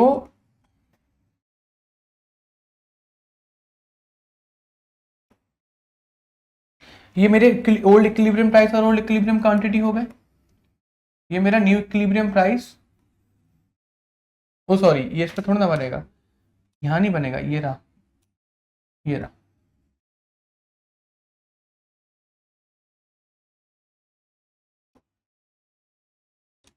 क्लियर, तो this is P, this is P1, this is Q and this is Q1, तो this is my old equilibrium price and this is my new equilibrium. कोई प्रॉब्लम इसके अंदर नहीं, तो क्या कंडीशन यहाँ पे सेटिस्फाई कर रही है, यस सर, P भी डिक्रीज हुआ और Q भी यहाँ पर डिक्रीज हुआ। सेकंड वाले केस पे चलते हैं, सेकंड वाले केस पे चलते हैं। सेकंड वाले केस में मैं कहता हूं कि भाई सप्लाई डिक्रीज ज्यादा है, सप्लाई डिक्रीज ज्यादा है डिमांड डिक्रीज से, सप्लाई डिक्रीज ज्यादा है डिमांड डिक्रीज से। बात ही समझ में, यानी कि सप्लाई डिक्रीज यहाँ पे डोमिनेट कर रहा है, सप्लाई डिक्रीज यहाँ पे डोमिनेट कर रहा है, तो मैंने सप्लाई डिक्रीज यहाँ लिख लिया। जब सप्लाई डिक्रीज करता है तो प्राइस मेरा इंक्रीज करता है और क्वांटिटी डिमांडेड मेरी क्या करती है, डिक्रीज करती है। इक्विलिब्रियम प्राइस बढ़ जाता है और क्वांटिटी, इक्विलिब्रियम क्वांटिटी क्या हो जाती है, कम हो जाती है। आइए एक बार इसको देखते हैं। X axis origin, Y axis, this is a demand curve, supply curve, supply curve ज्यादा से डिक्रीज करा, सप्लाई कर्व ज्यादा से डिक्रीज करा, और वहीं पर डिमांड कर्व कम से डिक्रीज करा। डिक्रीज दोनों कर रहे हैं, डिक्रीज दोनों कर रहे हैं, डिमांड कर्व कम से डिक्रीज करा, सप्लाई कर्व ज्यादा से डिक्रीज करा। This is old supply curve, this is new supply curve, this is old demand curve, this is new demand curve. अगर आप यहाँ पर देखोगे, this is the point of old equilibrium, this is the point of old equilibrium, old equilibrium price, old equilibrium quantity, this is new equilibrium price and this is new equilibrium quantity. कोई problem? No sir. So this is P1, this is P and this is Q1 and this is Q. This is the old equilibrium price या old equilibrium यानी कि E and this is the new equilibrium यानी कि E1. कोई problem इसके अंदर? क्या condition satisfy करी कि सर प्राइस बढ़ के P से P1 हो गया और क्वांटिटी कम होकर Q से Q1 हो गई? क्या ये कंडीशन सेटिस्फाई करा सर?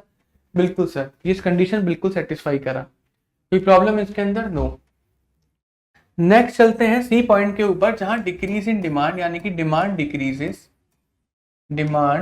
डिक्रीजेस बराबर है सप्लाई डिक्रीजेस के, बराबर है सप्लाई डिक्रीजेस के। जब मैंने बोला बराबर होता है तो हम क्या करते हैं, डोमिनेटिंग फैक्टर नहीं होता, तो डिमांड डिक्रीज करेगा तो प्राइस कम क्वांटिटी कम, सप्लाई डिक्रीज करेगा तो प्राइस ज्यादा क्वांटिटी कम, प्राइस ज्यादा क्वांटिटी कम। अपोजिट को हम कट कर देते हैं, तो प्राइस यहाँ पे कम हो रहा है, यहाँ बढ़ रहा है, तो प्राइस को कट कर देंगे। तो यानी कि हमारी जो क्वांटिटी कम हो गई, नेट इफेक्ट क्या निकला कि क्वांटिटी कम हो गई और no change in price, no change in price, और प्राइस के अंदर कोई भी चेंज नहीं है, प्राइस के अंदर कोई भी चेंज नहीं है और क्वांटिटी क्या हो गई हमारी, कम हो गई। जब इसका हम लोग ग्राफ बनाएंगे तो देखो कैसे दिखेगा, this is your X axis, this is origin, this is your Y axis, demand curve, supply curve, और दोनों का जो होना चाहिए बराबर होना चाहिए, बीच का डिफरेंस दोनों का जो होना चाहिए दैट शुड बी इक्वल। तो कैसा होना चाहिए, दैट शुड बी इक्वल।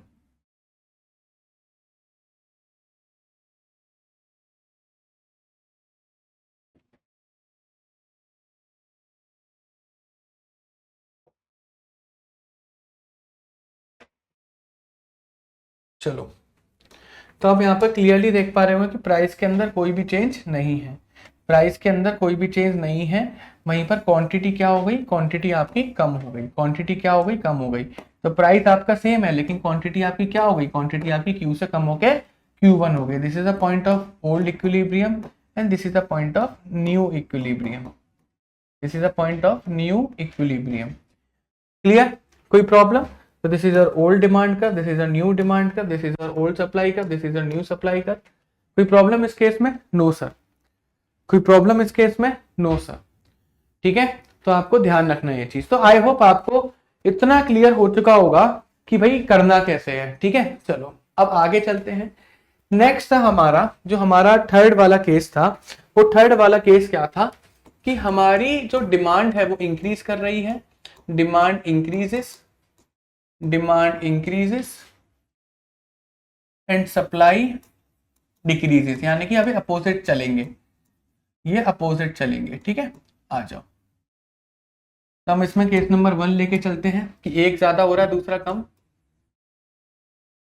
कि डिमांड इंक्रीजेस ज्यादा है, डिमांड इंक्रीजेस ज्यादा है, सप्लाई डिक्रीजेस से, सप्लाई डिक्रीजेस से। ध्यान से देखना, डिमांड इंक्रीजेस है और सप्लाई डिक्रीजेस है।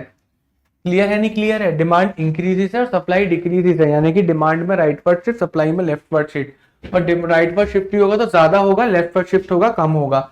डोमिनेटिंग फैक्टर हमारा बड़ा कौन है? Demand increases. ग्रेटर देन किसकी साइड है? डिमांड इंक्रीजेस की साइड। तो डिमांड लिखेंगे, डिमांड लिखेंगे, डिमांड इंक्रीज कर रही है, यानी कि डिमांड इंक्रीज कर रही है तो प्राइस भी बढ़ता है और क्वांटिटी भी बढ़ती है, प्राइस भी बढ़ता है और क्वांटिटी भी बढ़ती है। आइए एक बार इसको देखते हैं। हट जा, आओ।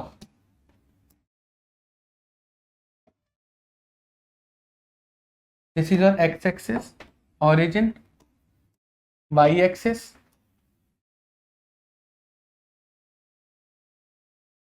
Demand curve, supply curve. Supply यहाँ पर डिक्रीज कर रही है लेकिन कम डिक्रीज कर रही है, सप्लाई को लेफ्ट पर शिफ्ट करेंगे तो कम अमाउंट, कम डिस्टेंस से करेंगे, और डिमांड को राइट पर शिफ्ट करेंगे लेकिन ज्यादा डिफरेंस है। ठीक है, ज्यादा डिफरेंस से करेंगे कुछ इस तरीके से। सो अगर इसमें मैं मार्क करूं तो दिस इज ओल्ड इक्विलिब्रियम, नया इक्विलिब्रियम है, this is our old equilibrium, this is our old equilibrium, this is ई।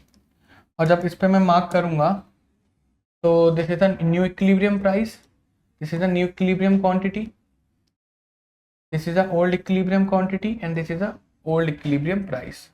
तो this is the P and P1 हो गया and this is Q and ये बढ़ के Q1 हो गया, यानी Q बढ़ के Q1 हो गया, P बढ़ के P1 हो गया, है ना। ओल्ड डिमांड कर, न्यू डिमांड कर, ओल्ड सप्लाई कर, न्यू सप्लाई कर। क्या वो कंडीशन हमारी सेटिस्फाई कर रही है? बिल्कुल सर, वो कंडीशन हमारी पूरी तरीके से सेटिस्फाई कर रही है। कोई प्रॉब्लम इस केस में? No sir. देन आगे बढ़ते हैं केस नंबर 2 की साइड कि डिमांड सप्लाई डिक्रीजेस ज्यादा है, सप्लाई डिक्रीजेस ज्यादा है, सप्लाई डिक्रीजेस ज्यादा है, डिमांड इंक्रीजेस है, डिमांड एक सेकेंड, मैंने क्या लिया था? ठीक है ठीक है, डिमांड इंक्रीजेस है, डिमांड इंक्रीजेस है।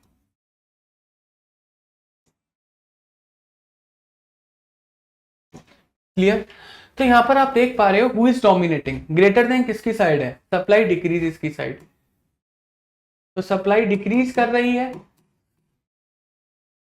सप्लाई डिक्रीज कर रही है, यानी कि प्राइस अपोजिट जाएगा, प्राइस बढ़ेगा सप्लाई के केस में, और क्वांटिटी क्या होगी, कम हो जाएगी। क्वांटिटी क्या हो जाएगी, कम हो जाएगी। कोई प्रॉब्लम इसमें, नो। अब एक बार देखते हैं क्या ये सेटिस्फाई कर रहा है या फिर नहीं कर रहा।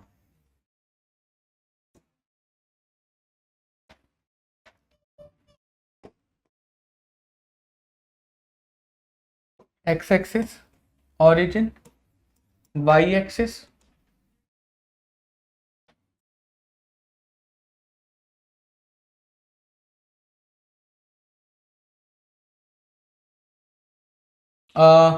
हमारी डिमांड, हमारी सप्लाई जो है डिक्रीज कर रही है, यानी कि सप्लाई डिक्रीज ज्यादा से कर रही है। तो सप्लाई डिक्रीज में मैं ज्यादा गैप रखूंगा, लेकिन डिमांड इंक्रीज में मैं क्या रखूंगा, कम गैप रखूंगा, कुछ इस तरीके से। ठीक है, कुछ इस तरीके से। अब आओ देखते हैं इसमें।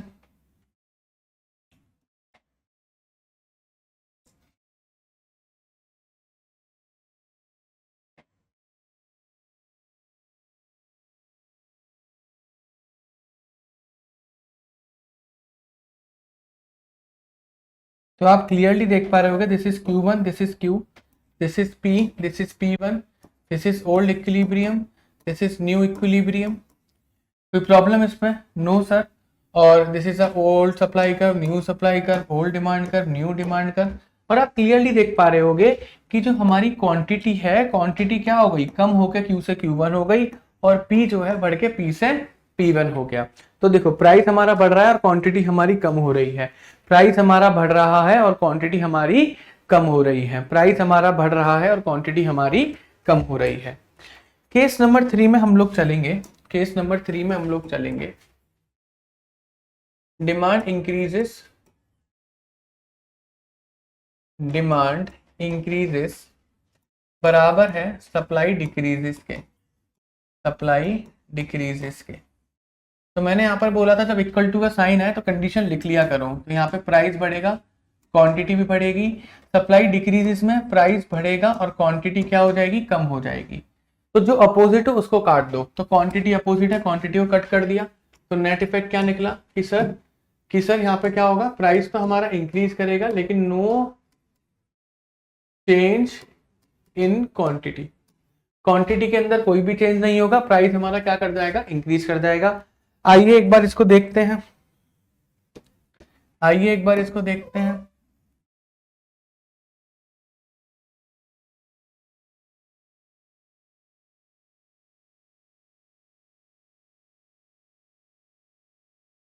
This is your demand curve,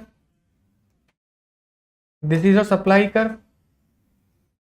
supply decrease कर रही है और डिमांड इंक्रीज कर रहा है। सप्लाई डिक्रीज कर रही है और डिमांड हमारा इंक्रीज कर रहा है। डिमांड हमारा इंक्रीज कर रहा है, तो कुछ इस तरीके से बनेगा, कुछ इस तरीके से बनेगा।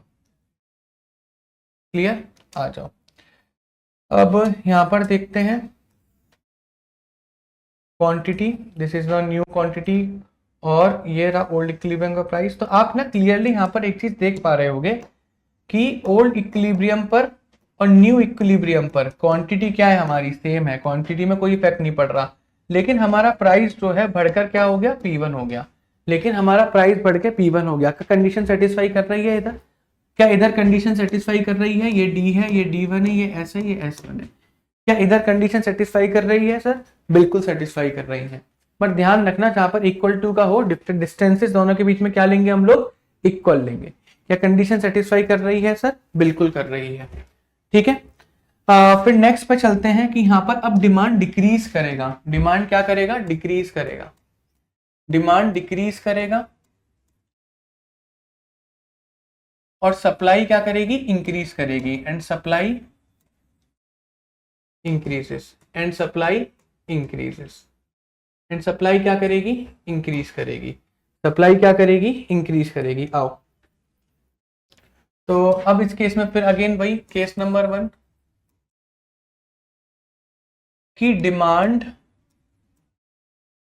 डिक्रीज करेगा ज्यादा से, सप्लाई इंक्रीज। ठीक है,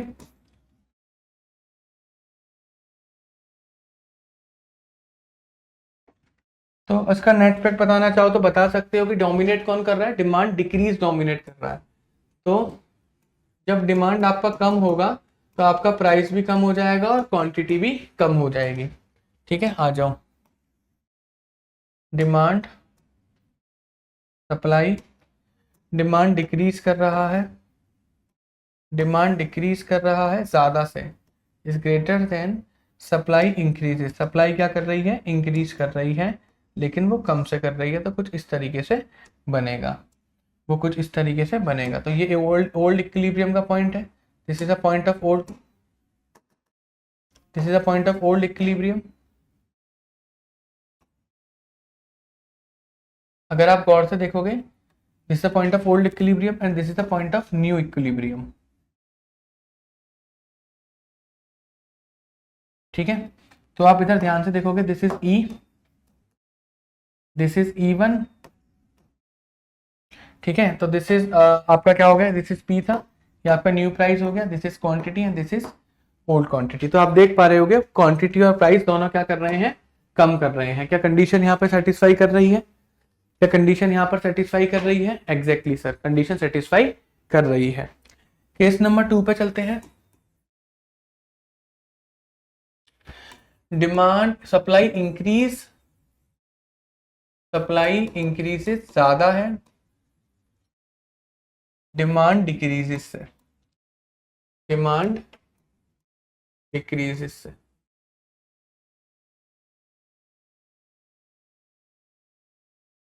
क्लियर है? तो डोमिनेट कौन कर रहा है, सप्लाई इंक्रीजेस यहाँ पे डोमिनेट कर रही है, यानी कि प्राइस आपका कम होगा, क्वांटिटी आपकी बढ़ती हुई इधर नजर आएगी। चलो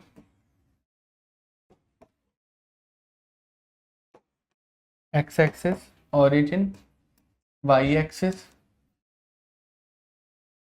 डिमांड कर्व आपका क्या है, ये रहा, this is supply curve. Demand यहाँ पर डिक्रीज कर रहा है, लेकिन डिमांड यहाँ पर कम से डिक्रीज कर रहा है, डिमांड यहाँ पर कम से डिक्रीज कर रहा है, लेकिन सप्लाई यहाँ पर इंक्रीज कर रही है, लेकिन ज़्यादा से इंक्रीज कर रही है, सप्लाई यहाँ पर ज़्यादा से इंक्रीज कर रही है।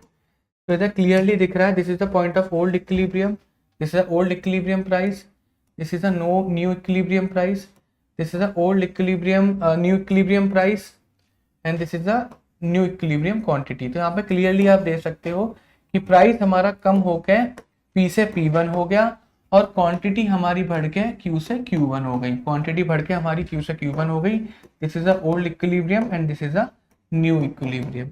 यहाँ पर आप क्लियरली देख सकते हो, क्या ये कंडीशन बिल्कुल सेटिस्फाई कर रही है? यस सर, ये कंडीशन हमारी पूरी तरीके से सेटिस्फाई कर रही है, ये कंडीशन हमारी पूरी तरीके से सेटिस्फाई कर रही है। चलो आगे बढ़ते हैं केस नंबर 3 पर, और केस नंबर 3 में अगेन इक्वल टू का केस आएगा। केस नंबर 3 में अगेन इक्वल टू का केस आएगा कि increase decrease, demand decreases, demand decreases बराबर है सप्लाई इंक्रीजेस के, बराबर है सप्लाई इंक्रीजेस के, बराबर है सप्लाई इंक्रीजेस के। ठीक है, तो डिमांड जब डिक्रीज करेगा यानी कि प्राइस भी कम होगा, क्वांटिटी भी कम होगी, सप्लाई जब इंक्रीज करेगा यानी कि प्राइस कम होगा और क्वांटिटी बढ़ेगी। जो अपोजिट हो उसको काट दो इक्वल टू के केस में, तो नेट इफेक्ट क्या निकला, नेट इफेक्ट निकला प्राइस कम हो जाएगा और क्वांटिटी के अंदर कोई भी चेंज नहीं आएगा, क्वांटिटी के अंदर कोई भी चेंज नहीं आएगा, क्वांटिटी के अंदर कोई भी चेंज नहीं आएगा। आओ देखो,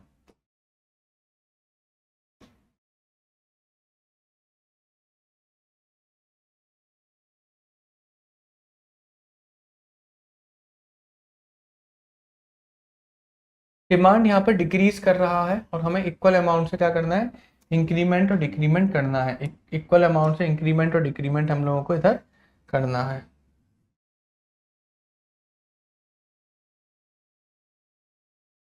चलो आप क्लियरली देख पा रहे होंगे कि जो क्या यार, क्या बवाल है इसके अंदर है। चलो आओ देखो ये चीज है, ठीक है, आप क्लियरली देख पा रहे होंगे कि this is our the point of old equilibrium and this is the point of new equilibrium. जो हमारा प्राइस था वो कम होकर P1 पे पहुंच गया है, और जो हमारी क्वांटिटी थी that quantity is remaining the same. Quantity हमारी क्या है, सेम है। This is the old supply curve, this is the new supply curve, this is the old demand curve, this is the new demand curve. क्या ये clear है सभी को? Is it clear everyone? कोई प्रॉब्लम इसके अंदर? नहीं सर। क्या हमने जो अभी तक सीखा था क्या वो हर जगह पर अप्लाई कर रहा है? बिल्कुल सर। तो क्या सर ये स्पेशल केसेस के अंदर भी अप्लाई करेगा? क्या सर ये स्पेशल केसेस के अंदर भी अप्लाई करेगा? द आंसर इज, क्या ये स्पेशल केसेस के अंदर भी अप्लाई करेगा? बिल्कुल सर, बिल्कुल करेगा। ये स्पेशल केसेस के अंदर भी अप्लाई करेगा। ठीक है, आ जाइए। तो बच्चों चलते हैं हम अपने स्पेशल केसेस की तरफ। और स्पेशल केसेस में जो हमारा फर्स्ट निकल कर आता है, जो ए पार्ट होता है, उसके अंदर हम क्या बोलते हैं, सप्लाई को परफेक्टली इलास्टिक हम लोग ले सकते हैं। तो हम जैसे बोल सकते हैं change in demand, change in demand and supply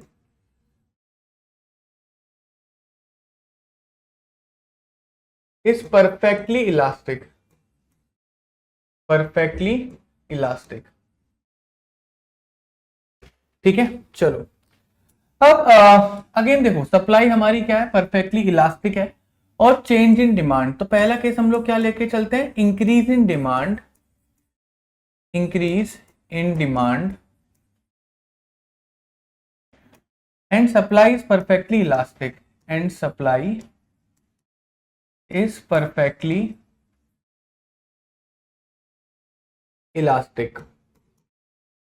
में एक बात बेटा ध्यान रखना, चाहे आपकी डिमांड परफेक्टली इलास्टिक हो, चाहे आपकी सप्लाई परफेक्टली इलास्टिक हो, चाहे आपकी डिमांड परफेक्टली इलास्टिक हो,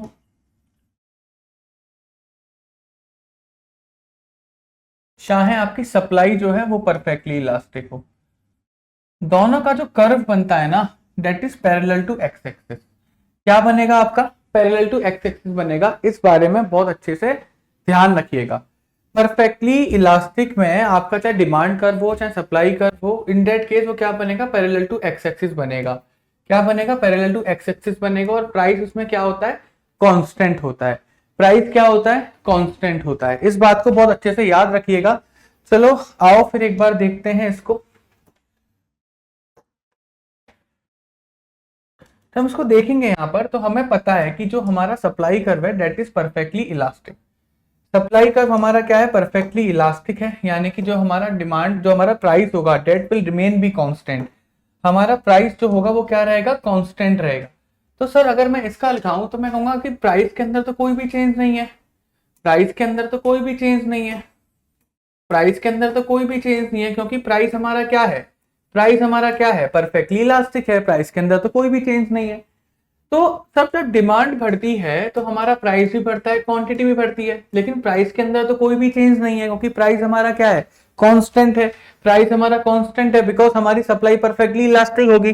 तो सिर्फ और सिर्फ यहाँ पर आप क्वांटिटी बढ़ते हुए देखोगे, सिर्फ और सिर्फ बच्चों यहाँ पर आप क्वांटिटी बढ़ते हुए देखोगे। तो अगर ये हमारा डिमांड कर्व है ओल्ड वाला, और ये वाला डिमांड कर्व इंक्रीज हो गया, राइट पर शिफ्ट हमने करा ये वाला, तो इस केस में आप देख पा रहे हो कि जो हमारी प्राइस है या फिर जो हमारा प्राइस है वो क्या है, परफेक्टली इलास्टिक है। क्या चेंज हो रहा है, सिर्फ और सिर्फ यहाँ पर हम क्वांटिटी चेंज होती हुई हमें दिखाई देगी, सिर्फ और सिर्फ क्वांटिटी हमें चेंज होती हुई इधर दिखाई देगी।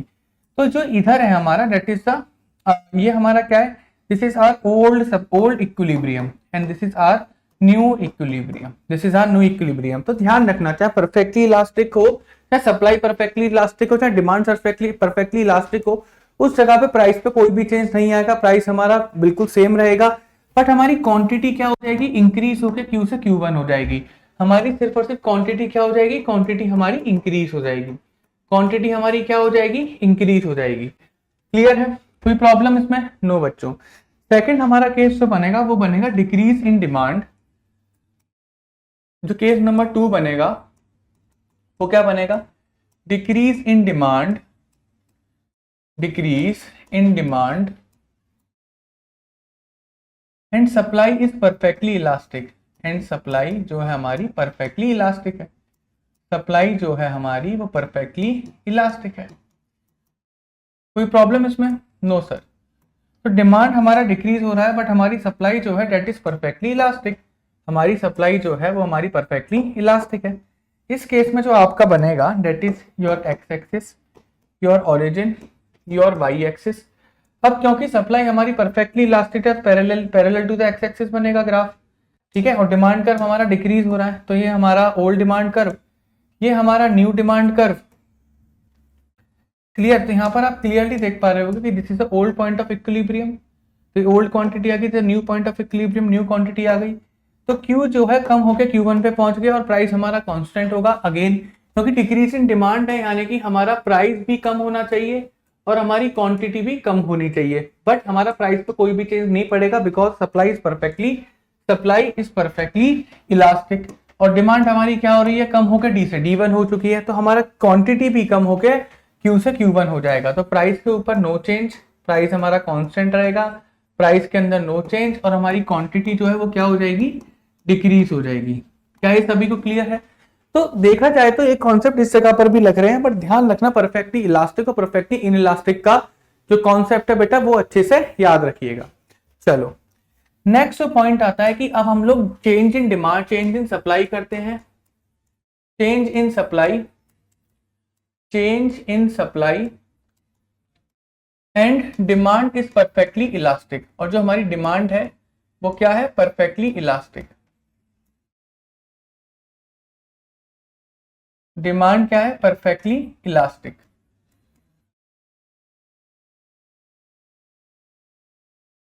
ठीक है, आओ इसके अंदर सबसे पहले हम लोग क्या लेके चलते हैं? Increase in supply. क्या लेके चलते हैं? हमारा इंक्रीज इन सप्लाई। तो इसके अंदर केस नंबर 1 जो आएगा वो क्या आएगा? इंक्रीज इन सप्लाई, और हमारी डिमांड क्या है? Perfectly elastic. और हमारी डिमांड क्या है? Perfectly elastic. तो इसके अगर हम अंदर देखें तो हमारा ग्राफ कुछ इस तरीके से बनेगा, ये X axis, this is Y axis, origin, this is Y axis. And क्योंकि हमारा डिमांड परफेक्टली इलास्टिक है तो डिमांड इस केस में मैं क्या बनाऊंगा? Parallel to the X axis. और सप्लाई मेरी क्या है? सप्लाई जो है मेरी ये होगी मेरी क्या? ओल्ड सप्लाई, ठीक है। और न्यू सप्लाई इसके राइट पर शिफ्ट हो जाएगी बिकॉज इंक्रीज हो रहा है, सप्लाई राइट पर शिफ्ट हो जाएगी, इंक्रीज हो रहा है। तो यहाँ पे क्लियरली देख पाओगे कि जो मेरा प्राइस है डेट प्राइस इज कांस्टेंट, जो मेरा प्राइस है वो प्राइस क्या है? कांस्टेंट है। और ओल्ड इक्विलिब्रियम से ये क्वांटिटी निकल कर आई और क्वांटिटी क्या हो गई मेरी? इंक्रीज हो गई, Q से Q1 हो गई। अब इधर ना आप ध्यान से देख सकते हो, इधर ना आप एक चीज ध्यान से देखो, अगर मैं डायरेक्टली इसका इंटरप्रिटेशन करूं, मैं कहूंगा सर इंक्रीज इन सप्लाई का मतलब मेरा प्राइस कम होगा और क्वांटिटी बढ़ जाएगी। प्राइस कम और क्वांटिटी बढ़ जाएगी because demand is perfectly elastic. तो प्राइस के अंदर तो मेरा चेंज नहीं आएगा, सिर्फ और सिर्फ क्या चेंज आया? क्वांटिटी बढ़ गई। क्या क्वांटिटी बढ़ गया? Q से Q1 हो गई, नहीं हो गई? बिल्कुल सर। तो प्राइस के अंदर नो चेंज, प्राइस के अंदर नो चेंज, और मेरी क्वांटिटी क्या हो गई? क्वांटिटी मेरी इंक्रीज हो गई। और मेरी क्वांटिटी क्या हो गई? क्वांटिटी मेरी इंक्रीज हो गई। कोई प्रॉब्लम इस केस में? बताओ बच्चों, कोई प्रॉब्लम इस केस में? No sir. नेक्स्ट हम लोग लेके चलते हैं हमारा नेक्स्ट केस जो है that is decrease in supply. That is decrease in supply, that is decrease in supply. और डिक्रीज इन सप्लाई के केस में क्या होता है? प्राइस बढ़ जाता है और क्वांटिटी कम हो जाती है because again the demand is perfectly elastic. तो ये क्या हो जाएगा? कट हो जाएगा, सिर्फ और सिर्फ क्वांटिटी कम होगी। तो जब मैं इसका ग्राफ बनाऊंगा तो मैं इसे ग्राफ पे क्या देखूंगा? जब मैं इसका ग्राफ बनाऊंगा तो मैं इसे ग्राफ पे क्या देखूंगा? ध्यान से देखना, जब मैं ग्राफ बनाऊंगा तो मैं इसे ग्राफ पे क्या देखूंगा? इधर ध्यान से देखना कि जो मेरा डिमांड कर्व है डेट इज परफेक्टली इलास्टिक। मेरा डिमांड कर्व जो है that is perfectly elastic, my demand curve is perfectly elastic, कोई प्रॉब्लम नहीं है। बट जो मेरा सप्लाई कर्व है वो क्या हो जाएगा? कम हो रहा है। सप्लाई कर्व क्या हो रहा है? डिक्रीज हो रहा है। तो डिक्रीज होकर सप्लाई कर्व कुछ ऐसा हो जाएगा, लेफ्ट पर शिफ्ट हो जाएगा। अब यहाँ पर आप क्लियरली देख पा रहे होगे कि this is a point of new equilibrium, this is a point of old equilibrium, तो this is E and this is E1। और E पे जो क्वांटिटी है डेट इज Q और इस पे क्या है? Q1 है, यानी कि Q जो है कम हो गया, क्या हो गया? Q1 पे पहुंच गया। तो हम यहाँ बोल सकते हैं कि प्राइस के अंदर कोई चेंज नहीं है, सिर्फ और सिर्फ क्वांटिटी क्या हो गई? डिक्रीज हो गई। क्वांटिटी बच्चों यहाँ पर क्या हो गई? क्वांटिटी यहाँ पर बच्चों डिक्रीज हो गई। कोई प्रॉब्लम इस केस में? नो। नेक्स्ट सी पॉइंट पर चलते हैं। अब चलते हैं परफेक्टली इनइलास्टिक के केस पर कि change in demand, change in demand की डिमांड में चेंज है and supply is perfectly in elastic and supply is perfectly inelastic. Supply is perfectly inelastic. Supply is perfectly inelastic. अब एक बार ध्यान देना कि देखो सप्लाई जब भी परफेक्टली इनइलास्टिक हो, चाहे सप्लाई परफेक्टली इनइलास्टिक हो चाहे डिमांड परफेक्टली इनइलास्टिक हो, उसका जो ग्राफ बनेगा that is parallel to X axis. Demand या सप्लाई जब भी परफेक्टली इनइलास्टिक होगी उसका हमेशा कर्व कैसा बनेगा, parallel to X axis, vertical straight line, vertical straight line. और ऐसे ग्राफ में क्वांटिटी हमेशा क्या होती है, कांस्टेंट होती है। हमेशा क्वांटिटी क्या होती है, कांस्टेंट होती है। हमेशा क्वांटिटी क्या होती है, क्वांटिटी हमारी कांस्टेंट होती है। तो आओ अब इस केस में देखो, अब इस केस में मैं केस नंबर 1 लिखूंगा। केस नंबर 1 लिखूंगा तो मैं बोलूंगा इंक्रीज इन डिमांड।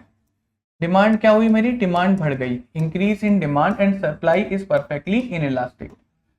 अब देखो ध्यान से देखना, इंक्रीज इन डिमांड का मतलब सर प्राइस बढ़ेगा, क्वांटिटी बढ़ेगी। बट जब परफेक्टली इनइलास्टिक है सप्लाई तो क्वांटिटी के अंदर तो चेंज नहीं हो सकता, तो सिर्फ और सिर्फ इफेक्ट क्या बचा, प्राइस मेरा बढ़ेगा। तो अगर मैं प्राइस की बात करूं, प्राइस मेरा इंक्रीज करेगा, लेकिन अगर मैं क्वांटिटी की बात करूं तो क्वांटिटी मेरी क्या करेगी, नो चेंज। क्वांटिटी के अंदर कोई भी चेंज नहीं होगा, क्वांटिटी मेरी क्या रहेगी, कांस्टेंट रहेगी। Quantity will be constant. आओ देखते हैं एक बार। तो मैंने इसको बनाया, this is your Y axis, this is your X axis, this is origin. मेरा यहाँ पर क्या है, सप्लाई कांस्टेंट है। तो सप्लाई अगर मेरी इनइलास्टिक है, सप्लाई अगर इनइलास्टिक है तो ग्राफ मेरा पैरेलल टू वाई एक्सिस बनेगा। और मेरा डिमांड कर्व जो बनेगा वो इंक्रीज कर रहा है, यानी कि सर मेरा ओल्ड डिमांड कर्व कुछ ऐसा और मेरा न्यू डिमांड कर्व कुछ ऐसा बनेगा, राइट पर शिफ्ट हो गया। तो यहाँ पर आप क्लियरली देख पा रहे होगे, यहाँ पर आप क्लियरली देख पा रहे होगे, this is the old point of equilibrium, this is the new point of equilibrium. Old point of equilibrium पे प्राइस मेरा पी होगा, तो यहाँ पे प्राइस मेरा कम हो गया, यानी कि this is the point of equilibrium old वाला, this is the point of equilibrium new वाला। क्लियर है? तो आप यहाँ पे क्लियरली देखते हो कि क्वांटिटी क्या है मेरी, कांस्टेंट है। तो क्वांटिटी इज कांस्टेंट, लेकिन प्राइस पी से कम होके क्या हो गया, एक मिनट, इंक्रीज इन डिमांड, प्राइस बढ़ गया, this a problem in it, oh demand demand demand demand,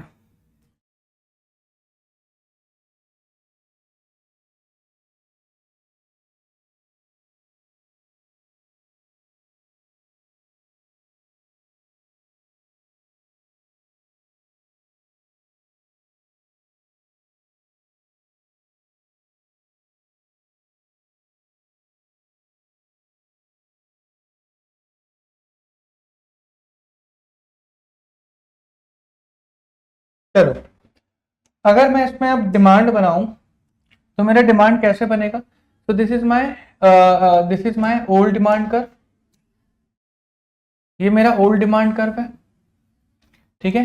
new demand curve right में बनेगा, यानी कि इस तरीके से इसमें राइट पर शिफ्ट हमें देखने को मिलेगा, राइट पर शिफ्ट। तो यहाँ पे आप क्लियरली बोल सकते हो, यहाँ पर आप क्लियरली बोल सकते हो कि जो मेरी इक्विलिब्रियम क्वांटिटी है, जो मेरी इक्विलिब्रियम प्राइस है, देखो this is the point of old equilibrium, this is the point of new equilibrium, this is the point of old equilibrium. Old equilibrium पे ओल्ड प्राइस, न्यू इक्विलिब्रियम पे new price, तो price मेरा बढ़ के क्या पहुंच गया, पी से P1 पहुंच गया। क्या कंडीशन सेटिस्फाई कर रही है? और क्वांटिटी मेरी क्या रही, दोनों केसेस में क्वांटिटी मेरी क्या रही, कांस्टेंट रही। दोनों केसेस में क्वांटिटी मेरी क्या रही, दोनों केसेस में क्वांटिटी मेरी कांस्टेंट रही। चलो क्लियर है, कोई प्रॉब्लम इसमें? No. So this is a case number 1, this is a case number 1। Second case पे चलते हैं, decrease in demand. Second case पे चलते हैं बच्चों, decrease in demand. Second case पे चलते हैं बच्चों, decrease in demand, decrease in demand. तो this is a case number 2। अब यहां पर अगर आप देखोगे एक चीज को, तो एक चीज बच्चों इधर प्लीज नोटिस करना, अगर आप एक चीज देखोगे तो इधर प्लीज बच्चों एक चीज को प्रॉपरली तरीके से नोटिस करना कि साइड सी बात है, डिमांड मेरी क्या है, परफेक्टली इनइलास्टिक है, सॉरी सप्लाई मेरी परफेक्टली इनइलास्टिक है, सप्लाई मेरी परफेक्टली इनइलास्टिक है। डिमांड मेरा डिक्रीज हो रहा है, यानी कि डिमांड मेरा डिक्रीज हो रहा है का मतलब डिमांड कर्व ओल्ड वाला डिमांड कर्व ये रहा, और डिक्रीज होकर डिमांड कर्व जो आ जाएगा वो कुछ ऐसा आ जाएगा, लेफ्ट पर शिफ्ट नीचे की तरफ आ जाएगा। कोई प्रॉब्लम इसमें? कोई बच्चों प्रॉब्लम इसमें? नो सर, कोई प्रॉब्लम नहीं है। डिमांड कर्व मेरा नीचे की तरफ आ जाएगा। अब आप इधर देखोगे कि this is the point of new equilibrium, this is point of old equilibrium. तो ओल्ड इक्विलिब्रियम पे जो प्राइस आएगा that is old price, and इस पे जो प्राइस आएगा दैट इज न्यू प्राइस, यानी कि प्राइस मेरा कम हो गया। अब यहीं से देखो, अगर डिक्रीज इन डिमांड पे जाओगे यानी कि सर प्राइस भी कम होगा और आपकी क्वांटिटी भी कम होगी, लेकिन क्वांटिटी में चेंज नहीं कर सकते because supply is perfectly inelastic. तो क्या कॉन्सेप्ट बचा आपके पास? प्राइस क्या हो गया? कम हो गया, और क्वांटिटी के अंदर कोई भी चेंज नहीं है। ये क्लियर है सभी को? कोई प्रॉब्लम इसके अंदर? नो सर, इजी था। चलो अब डी वाले पॉइंट पे चलते हैं कि change in supply, change in supply, supply के अंदर चेंज है एंड डिमांड जो है मेरी परफेक्टली इनइलास्टिक है। तो डिमांड परफेक्टली इनइलास्टिक का मतलब डिमांड कब जो बनेगा that is parallel to X axis बनेगा और क्वांटिटी मेरी कांस्टेंट होगी। ये बात ध्यान रखना, डिमांड मेरी क्या है? Perfectly inelastic, perfectly inelastic.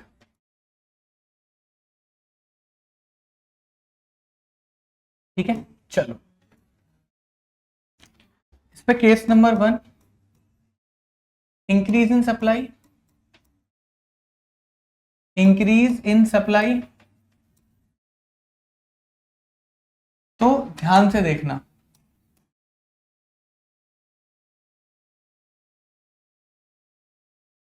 X axis origin, Y axis, demand curve मेरा कैसे बना? Demand curve is perfectly inelastic, so this is my demand curve. और सप्लाई कर्व मेरा कुछ इस तरीके से बनेगा, this is the old supply curve. अब सप्लाई कर्व क्या हो रहा है? इंक्रीज हो रहा है। सप्लाई कर्व क्या हो रहा है बच्चों? मेरा सप्लाई कर्व इंक्रीज हो रहा है। तो सप्लाई कर्व जब मेरा इंक्रीज होगा तो वो राइट पर शिफ्ट होगा कुछ इस तरीके से। तो यहाँ पर आप क्लियरली देख सकते हो कि ये पॉइंट ओल्ड इक्विलिब्रियम का था तो यहाँ ओल्ड इक्विलिब्रियम प्राइस मिलेगा, ये पॉइंट न्यू इक्विलिब्रियम का था, यहाँ न्यू इक्विलिब्रियम प्राइस मिलेगा। तो this is the old price, this is the new equilibrium price, this is the old point of equilibrium, this is the new point of equilibrium. तो क्या होगा? Price मेरा क्या हो गया? कम हो गया, और क्वांटिटी मेरी क्या रही? कांस्टेंट रही। यहां से भी वही निकलेगा। तो इंक्रीज इन सप्लाई के केस में प्राइस मेरा कम होता है और क्वांटिटी मेरी बढ़ती है, क्वांटिटी मेरी बढ़ती है, बट क्वांटिटी के अंदर हम चेंज नहीं कर सकते because demand is perfectly inelastic. तो क्या कॉन्सेप्ट बटा? सिर्फ और सिर्फ प्राइस मेरा कम हो गया। तो यहाँ पर आप लिख सकते हो कि प्राइस जो था वो आपका कम हो गया और क्वांटिटी जो थी वो आपकी, उसमें कोई भी चेंज नहीं है, क्वांटिटी के अंदर कोई भी चेंज नहीं है, there is no change in the quantity. चलो इसके केस नंबर 2 पे पढ़ते हैं, decrease in supply, decrease in supply, decrease in supply. अब डिक्रीज इन सप्लाई के केस में देखो ध्यान रखना, प्राइस इज परफेक्टली इनइलास्टिक, यानी इसका जो ग्राफ बनेगा that is parallel to the Y axis, उसका जो ग्राफ बनेगा that is parallel to the Y axis, यानी कि डिमांड का ग्राफ कुछ इस तरीके से बनेगा parallel to the Y axis. बिल्कुल सर, कोई प्रॉब्लम इसमें? अब डिक्रीज इन सप्लाई का मतलब सर प्राइस जो है हमारा बढ़ जाएगा और क्वांटिटी क्या हो जाएगी? कम हो जाएगी, but because the demand is perfectly inelastic तो सिर्फ और सिर्फ हम प्राइस बढ़ता हुआ इस केस में देखेंगे। तो अब अगर आप यहाँ देखोगे तो this is a old demand curve, this is a old supply curve, और सप्लाई जब डिक्रीज होगी तो उसका ग्राफ कुछ इस तरीके से बनेगा, लेफ्ट पर शिफ्ट दिखाई देगा। तो यहाँ पर आप क्लियर देख सकते हो कि this is a point of old equilibrium, तो ये यहाँ पर ओल्ड इक्विलिब्रियम प्राइस मिलेगा। This is a point of new equilibrium, यहाँ पर न्यू इक्विलिब्रियम प्राइस मिलेगा, यहाँ पे P1 मिलेगा, यहाँ P मिलेगा, और यहाँ पर आपको E1 मिलेगा, this is new point of equilibrium, this is old point of equilibrium. तो क्लियर की बात है कि प्राइस जो है बढ़ के क्या हो गया? P1 हो गया, प्राइस मेरा इंक्रीज कर रहा है, क्वांटिटी मेरी क्या है? कांस्टेंट है। तो यहाँ पे आप लिख सकते हो कि प्राइस में क्या चेंज देखने को मिल रहा है? सर प्राइस इंक्रीज कर गया। क्वांटिटी में क्या चेंज देखने को मिल रहा है? सर क्वांटिटी में कोई भी चेंज नहीं है, क्वांटिटी के अंदर कोई भी चेंज नहीं है। तो बच्चे यहाँ पर आपके जितने भी केसेस थे रिलेटेड टू द ग्राफ, वो सारे केसेस आपके क्या हो गए हैं? कंप्लीट हो गए हैं। तो आई होप इस चैप्टर का अप्रोक्सीमेटली 90% कंप्लीट हो चुका है और आपको ये सारी चीजें बहुत अच्छे से समझ में आ गई होंगी। अगर क्वेश्चन डायरेक्टली आपसे पूछता भी है तो आप डायरेक्टली उसका आंसर दे सकते हो कि मैंने आपको सारे जुगाड़ बता दिए हैं, सारे शॉर्टकट्स बता दिए हैं किस तरीके से आप करेंगे। तो वो शॉर्टकट के थ्रू आपको ग्राफ बनाने में भी हेल्प होगा और आपका कॉन्फिडेंस भी इंक्रीज होगा। चलो नेक्स्ट टॉपिक की तरफ बढ़ते हैं और नेक्स्ट टॉपिक है हमारा price ceiling and price flooring. Next topic है हमारा क्या, price ceiling and price flooring. देखो प्राइस सीलिंग का मतलब क्या होता है, सीलिंग का मतलब क्या होता है, छत। सीलिंग का मतलब क्या होता है, छत होता है। बात है समझ में, सीलिंग का मतलब क्या होता है, छत होता है। तो देखो छत का मतलब क्या होता है, किसी भी चीज की मैक्सिमम कैपेसिटी। मैक्सिमम कैपेसिटी, अगर मान के चलो आपके सर के ऊपर कोई छत है, तो वो आपकी रूम की मैक्सिमम कैपेसिटी बता रहा है कि आपके रूम की हाइट वो मैक्सिमम उतनी है। तो प्राइस सीलिंग का भी मतलब क्या हुआ, मैक्सिमम प्राइस। तो सर प्राइस सीलिंग और प्राइस फ्लोरिंग जो करा जाता है वो कौन करती है, गवर्नमेंट करती है। गवर्नमेंट इंटरफेयर करके करती है, यानी कि प्राइस सीलिंग के केस में गवर्नमेंट एक मैक्सिमम प्राइस फिक्स कर देगी कि इससे ज्यादा ऊपर प्राइस पर कोई भी कमोडिटी मार्केट के अंदर बेची नहीं जा सकती। और ये जनरली जो करा जाता है, ये करा जाता है नेसेसिटी गुड्स को लेकर, वो गुड्स जिनकी की नेसेसिटी है। For example petrol. अब पेट्रोल के प्राइस गवर्नमेंट ने फिक्स कर रखे हैं, तो that is the price ceiling, यानी कि मैक्सिमम प्राइस फिक्स कर रखे हैं, उससे ऊपर पेट्रोल आपको बेच ही नहीं सकते। क्योंकि अगर पेट्रोल को डिमांड एंड सप्लाई की फोर्सेस पर रखा जाए तो वो इतना महंगा हो जाएगा कि वो जनता की अफोर्डेबिलिटी से बाहर चला जाएगा। तो गवर्नमेंट ऐसे केसेस में क्या करती है, एक मैक्सिमम प्राइस फिक्स कर देती है। वो प्राइस जो होता है वो हमारा जनरली कम होता है, किससे, मार्केट इक्विलिब्रियम प्राइस से। That price is generally lesser than the market equilibrium price. क्यों, क्योंकि अगर हम मार्केट इक्विलिब्रियम पर जाएं तो मार्केट फोर्सेस यानी कि मार्केट डिमांड एंड सप्लाई उस नेसेसिटी कमोडिटी के प्राइस को इतना ज्यादा बढ़ा देगी कि वो लोगों के अफोर्डेबिलिटी से बाहर चला जाएगा। तो गवर्नमेंट उस इक्विलिब्रियम प्राइस से नीचे एक मैक्सिमम प्राइस फिक्स कर देती है कि इससे ऊपर आप गुड्स को नहीं बेच सकते। तो price ceiling refers to fixing the maximum price of a commodity at a level lower than the equilibrium price. बात ही समझ में, ऐसा क्यों करा जाता है, it is generally imposed on the essential item, necessary goods पे करा जाता है, जिसके अंदर की इक्विलिब्रियम प्राइस से कम पर ये वाला प्राइस फिक्स करती है government. And the reason for the price ceiling is that the equilibrium price, जो इक्विलिब्रियम प्राइस होता है वो इतना ज्यादा हो जाता है कॉमन पीपल के लिए कि वो इसे अफोर्ड नहीं कर सकते। कॉमन पीपल के लिए इतना ज्यादा हाई हो जाता है कि वो लोग इसे अफोर्ड नहीं कर सकते। आओ इसे एक ना डायग्राम से समझते हैं, डायग्राम से बहुत चीजें आपको समझ में आ जाएंगी। देखो ध्यान से देखना। So this is your x axis, this is your origin, this is your y axis, this is your supply curve, this is your demand curve। अब देखो एक्चुअल में आप इस सप्लाई और डिमांड कर्व को अगर आप देखोगे तो आपको पता चलेगा कि ये पॉइंट आपका इक्विलिब्रियम का पॉइंट है, कि this is a point of equilibrium, कि ये जो पॉइंट है this is a point of equilibrium. तो ये इक्विलिब्रियम प्राइस हो गया, ये इक्विलिब्रियम क्वांटिटी हो गया। बट गवर्नमेंट यहाँ पर इंटरफेयर करेगी और गवर्नमेंट यहाँ से इक्विलिब्रियम प्राइस से कम पर एक मैक्सिमम प्राइस फिक्स कर देगी कि भैया उसी प्राइस पे आपको गुड्स बेचना पड़ेगा। तो गवर्नमेंट यहाँ पर इंटरफेयर करके करेगी क्या, ध्यान से देखना। गवर्नमेंट एक इक्विलिब्रियम प्राइस फिक्स, गवर्नमेंट एक क्या कर देगी, प्राइस सीलिंग फिक्स कर देगी, एक मैक्सिमम प्राइस फिक्स कर देगी। मान के चलो दैट इज P1। तो P1 is the price that is fix by the government. तो P1 कौन सा प्राइस है जो कि गवर्नमेंट ने फिक्स करा है, और इसे बोलते हैं प्राइस सीलिंग। इसको बोल सकते हैं प्राइस सीलिंग, यानी कि मैक्सिमम प्राइस गवर्नमेंट ने फिक्स कर दिया कि कोई भी इस प्राइस से ऊपर सामान नहीं बेच पाएगा, और ये जो प्राइस है वो हमारे इक्विलिब्रियम प्राइस से कम है। बट यहाँ पर एक प्रॉब्लम क्रिएट होगी सर, यहाँ पर एक प्रॉब्लम क्रिएट होगी। वो प्रॉब्लम क्या होगी, जरा ध्यान से देखना। वो प्रॉब्लम ये होगी कि सप्लायर जो है वो सिर्फ और सिर्फ Q1 बनाएंगे, और डिमांड जो निकल कर आएगी वो Q2 की निकल कर आएगी। प्राइस कम होने की वजह से, इक्विलिब्रियम प्राइस कम होने की वजह से मार्केट के अंदर शॉर्टेज होनी दिखाई देगी। मार्केट के अंदर शॉर्टेज होना दिखाई देगा, हाँ जी सर, मार्केट के अंदर शॉर्टेज होगी। अब उस शॉर्टेज की वजह से क्या होगा, देखो शॉर्टेज हो क्यों रही है, क्योंकि प्राइस कम होने की वजह से सप्लायर्स का जो इंसेंटिव था वो खत्म हो गया। सप्लायर कम प्राइस पे कम गुड्स को प्रोड्यूस करेंगे, और डिमांड कम प्राइस पर ज्यादा निकल कर आएगी, यानी खरीदने वाले बहुत ज्यादा हैं, बेचने वाले कम हैं, शॉर्टेज निकल कर आएगी आपकी प्राइस सीलिंग केस में। तब गवर्नमेंट क्या करती है, ध्यान से देखना कॉन्सिक्वेंसेस क्या होते हैं। पहली बात, ब्लैक मार्केटिंग। मैंने आपसे बोला था कि जब डिमांड ज्यादा होती है, सप्लाई कम होती है, तो कंपटीशन जो है वो कंज्यूमर्स के अंदर, बायर्स के अंदर क्रिएट हो जाता है, और बायर्स उस चीज को ज्यादा प्राइस देकर भी खरीदने को रेडी रहते हैं। बट गवर्नमेंट ने प्राइस फिक्स कर रखा है, यानी कि कोई भी इंसान उस ज्यादा प्राइस से ज्यादा बेच नहीं सकता, इलीगल हो जाएगा। तो यहाँ पे ब्लैक मार्केटिंग चालू हो जाती है कि वही सस्ते वाले गुड्स जो हैं वो पीछे के रूट से महंगे में बेचे जाते हैं, ब्लैक मार्केटिंग। तो black marketing is any market which commodity are sold at a price higher at the maximum price, higher than the maximum price जो कि गवर्नमेंट ने फिक्स कर रखा होता है। यानी कि सर ब्लैक मार्केटिंग स्टार्ट हो जाएगी, वही जो गुड्स जो कि गवर्नमेंट ने एक फिक्स प्राइस पे दे रखे हैं, वही सेम गुड्स पे महंगे पे बेचे जाएंगे, वही सेम गुड्स महंगे पे बेचे जाएंगे। यानी कि उससे कोई फायदा तो हुआ नहीं, है ना। गवर्नमेंट ने इसके लिए क्या चालू कर रखा है, रेशनिंग सिस्टम। तो rationing is a technique adopted by the government to sell a minimum quota of the essential commodity at a price less than the equilibrium price to supply goods to the poor community at the cheaper price। Government कहती है कि भाई देखो हमारा मुद्दा क्यों है, हम प्राइस को फिक्स करते क्यों है, ताकि जो गरीब हैं, जो पुअर कम्युनिटी से बिलोंग करते हैं, वो लोग सस्ते पे गुड्स को खरीद सकें। तो गवर्नमेंट कहते हैं यहाँ पर हम एक रोल प्ले करते हैं, हम सप्लायर को बोलेंगे भाई तू बना, तू जितने का बना सकता है तू उतने का बना, तुझे जितने का बेचना है तू बेच। तो गवर्नमेंट क्या करती है, सप्लायर से महंगे पे खरीद लेती है। तो सप्लायर तो खुश हो गया, उसे जो प्राइस चाहिए था वो प्राइस उसे मिल गया, तो गवर्नमेंट वहां से महंगे पे खरीद लेती है और प्राइस कम करके सस्ते पे गरीबों को दे देती है। हाँ, इससे गवर्नमेंट को लॉस होता है, लेकिन गवर्नमेंट का काम ही है ना, उसका पर्पज यहाँ पे फुलफिल हो गया। यहाँ पे सप्लायर भी खुश हो गया और यहाँ पे कंज्यूमर भी खुश हो गए।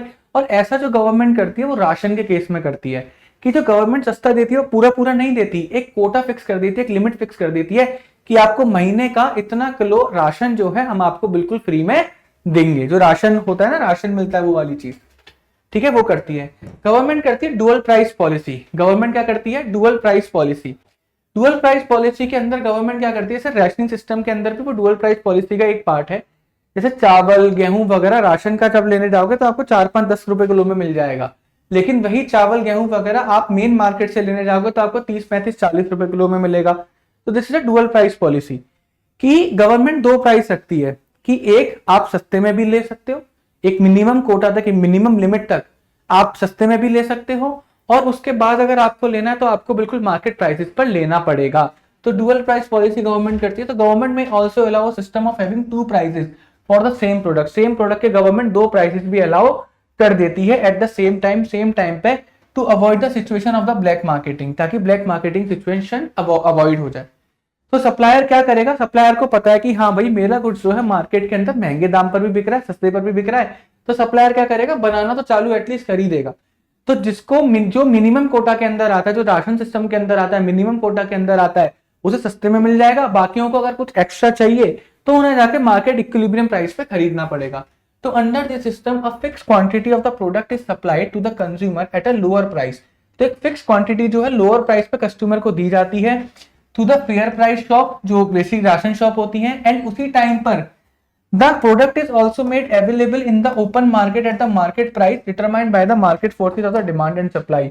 और उसी टाइम पे वही सेम प्रोडक्ट जो है उस प्राइस पर भी बेचा जाता है जो प्राइस मार्केट डिसाइड करती है, basically higher price, equilibrium price. Clear है। तो यहां पर क्या है, सप्लायर भी खुश हो गई, गवर्नमेंट का भी पर्पस फुलफिल हो गया। नेक्स्ट जो होता है डेट इज प्राइस फ्लोर या फिर मिनिमम सपोर्ट प्राइस। यहाँ पे गवर्नमेंट क्या करती है, ये जो गवर्नमेंट ने स्कीम बनाई है जनरली किसानों के लिए बनाई, एग्रीकल्चर सेक्टर के लिए बनाई। जब देखो होता क्या है, अब देखना ध्यान से होता क्या है, यहां पर गवर्नमेंट देखो थोड़ा समझ के देखो, एग्रीकल्चर प्रोड्यूस जो होता है उसकी डिमांड पूरे साल रहती है, पूरे साल उसकी डिमांड रहेगी जनवरी से लेकर दिसंबर तक। बट जो उसकी सप्लाई होती है वो पूरे साल एक जैसी नहीं होती। एग्रीकल्चर प्रोड्यूस की सप्लाई, जैसे हम आलू का एग्जांपल लें, पोटैटोज का एग्जांपल लें, तो पोटैटोज की सप्लाई मार्केट के अंदर दिसंबर और जनवरी में आती है। तो दिसंबर और जनवरी में पोटैटो की सप्लाई बहुत ज्यादा बढ़ जाती है, लेकिन डिमांड वहीं की वहीं रहती है। और बाकी पूरे साल उनकी सप्लाई एकदम से नील हो जाती है, लेकिन डिमांड वहीं की वहीं रहती है।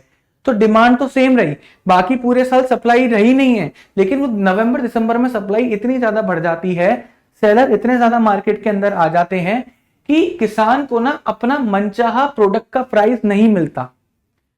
बात समझ पा रहे हो आप जो मैं बताना चाह रहा हूं कि नवंबर दिसंबर जनवरी में जब पोटैटोज निकल कर आते हैं मार्केट में, तो मार्केट में बिकने के लिए तैयार होते हैं, उग जाते हैं, काट पीट के मार्केट में बिकने के लिए जाते हैं, तो इतने सारे किसान जो है पोटैटोज बेचने आ जाते हैं, क्योंकि जैसे वो क्या है, वेदर क्लाइमेट की वजह से ऐसा होता है कि भाई उसी टाइम में पोटैटो के मार्केट में बिकेंगे। उस टाइम पर सप्लाई इतनी ज्यादा बढ़ जाती है कि आलूओं के कोई अच्छे दाम देने को तैयार ही नहीं होता।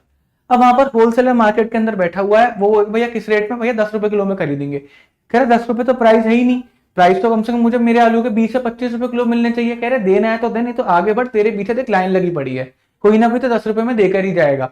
तो ये प्रॉब्लम जो है फार्मर्स को फेस करनी पड़ती है, और ऐसा जेन्युइनली होता भी है। आपने देखा होगा मंडी के बाहर बेटा बहुत सारे फार्मर्स अपना अनाज बेचने के लिए लाइन में लगे रहते हैं, तो सप्लाई मार्केट के अंदर एकदम से बढ़ गई, लेकिन डिमांड कांस्टेंट रही। तो जिसकी वजह से क्या होता है, उस टाइम पर फार्मर्स का तो फायदा होता नहीं, होगी फार्मर्स को अपने प्रोड्यूस का एक अपना मनचाहा प्राइस नहीं मिल पाता, उन्हें मजबूरी सस्ते में बेचना पड़ता है। तो गवर्नमेंट यहाँ पर आती है, गवर्नमेंट ने क्या करा, मिनिमम सपोर्ट प्राइस या फिर प्राइस फ्लोरिंग भी बोल सकते हैं, कि मिनिमम एक प्राइस फिक्स कर दिया फार्मर्स के लिए कि आप इस प्राइस से नीचे पर अपना गुड्स बेच ही नहीं सकते। जैसे वीट का प्राइस मान के चलो गवर्नमेंट ने 25 रुपए किलो पे फिक्स कर दिया, तो कोई भी किसान या कोई भी होलसेलर किसान से 25 रुपए किलो से नीचे नहीं खरीद सकता, और किसान जो है किसी भी होलसेलर को 25 रुपए किलो से नीचे बेच नहीं सकता। ये गवर्नमेंट ने कर दिया, तो इससे किसान को काफी ज्यादा रिलीफ मिला। और यही एक्चुअल में मुद्दा भी था जब हमारे जो किसान थे, जो एमएसपी को लेकर आ गए थे, मिनिमम सपोर्ट प्राइस को लेकर जब सड़कों पे आ गए थे, वो इसी बात को लेकर आए थे कि भाई हमारी इस प्रॉब्लम को समझो। तो जिसने डिमांड और सप्लाई को बहुत अच्छे से समझता होगा, उसको समझ में आ गया होगा कि हाँ यार किसानों की जेन्युइन प्रॉब्लम है। तो प्राइस फ्लोर का मतलब क्या हो गया, मिनिमम प्राइस, एक मिनिमम प्राइस फिक्स कर देती है जो कि इक्विलिब्रियम प्राइस से ज्यादा होता है, क्योंकि जब सप्लाई बहुत ज्यादा बढ़ जाती है तो इक्विलिब्रियम प्राइस काफी नीचे आ जाता है। तो गवर्नमेंट इक्विलिब्रियम प्राइस से ऊपर एक मिनिमम प्राइस फिक्स करती है, इक्विलिब्रियम प्राइस से ऊपर एक मिनिमम प्राइस फिक्स करती है, ताकि किसानों को उनकी एक्चुअल वैल्यू उनके प्रोडक्शन की मिल सके। गवर्नमेंट फिक्स करती है विच the producer must be paid for their produce, जो कि प्रोड्यूसर को मिलना चाहिए, जो कि प्रोड्यूसर को मिलना चाहिए उनके प्रोडक्शन के लिए। तो यहाँ पे कंफ्यूज मत होना, प्राइस सीलिंग के अंदर मैक्सिमम प्राइस फिक्स करा जाता है जो कि इक्विलिब्रियम प्राइस से कम होता है। प्राइस फ्लोरिंग के अंदर मिनिमम प्राइस फिक्स करा जाता है जो कि इक्विलिब्रियम प्राइस से ज्यादा होता है। प्राइस सीलिंग जो करी जाती है वो कंज्यूमर के लिए करी जाती है, प्राइस फ्लोरिंग जो करी जाती है वो प्रोड्यूसर के लिए करी जाती है। बात आ गई समझ में? चलो, इसका नीड क्यों होता है? The need for the price floor arises when the government finds that the equilibrium price is too low for the producer, कि जो इक्विलिब्रियम प्राइस है वो प्रोड्यूसर के लिए बहुत ज्यादा कम है। जो इक्विलिब्रियम प्राइस है वो प्रोड्यूसर के लिए बहुत ज्यादा कम है, क्योंकि अल्टीमेटली मार्केट के अंदर अचानक से सप्लाई बढ़ने की वजह से इक्विलिब्रियम प्राइस काफी ज्यादा कम हो गया, इक्विलिब्रियम प्राइस काफी ज्यादा कम हो गया। तो गवर्नमेंट कहती है कि वो इक्विलिब्रियम प्राइस काफी कम है, हमें एक मिनिमम प्राइस रखना चाहिए जो कि उस इक्विलिब्रियम प्राइस से ज्यादा होगा, प्राइस फ्लोरिंग बेसिकली। तो most well known example of imposition of the price floor are agriculture price support. तो जनरली ये किसानों के लिए करा जाता है, जिसके अंदर गवर्नमेंट क्या करती है, मिनिमम प्राइस फिक्स कर देती है for the agriculture produce and उन लेबर के लिए भी और एग्रीकल्चर लेबर के लिए भी, एग्रीकल्चरल लेबर के लिए भी, ठीक है। यानी कि जो एग्रीकल्चर लेबर होती है, जो किसान के यहाँ लेबर काम करती है, उनको भी मिनिमम एक वेज रेट मिल सके उनकी मेहनत के लिए, उनके लिए कर देती है। Indian government maintains a variety of minimum support price program for the various agriculture products like wheat, sugar cane etcetera, ठीक है, ये तो मैंने बता दिया। And the floor is normally set at a level higher than the market determined price for these goods. तो जो price fix करा जाता है वो जनरली ज्यादा होता है उस प्राइस से जो कि मार्केट डिटरमाइन करती है, बेसिकली इक्विलिब्रियम प्राइस से ज्यादा होता है।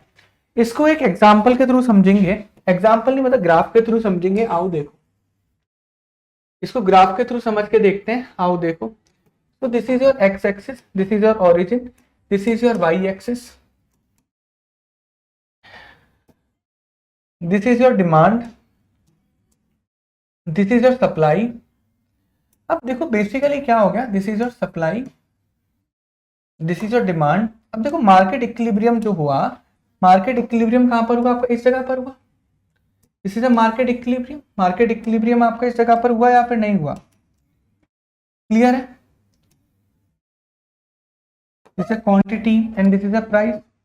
गवर्नमेंट कहती है कि यार ये जो इक्विलिब्रियम प्राइस है काफी कम है, किसानों को फायदा नहीं है इसमें, हमें इससे ऊपर एक मिनिमम प्राइस फिक्स कर देना चाहिए ताकि किसान को भी उनके मेहनत, उनका जो एक्चुअल जो वो बनता है वो मिल जाना चाहिए।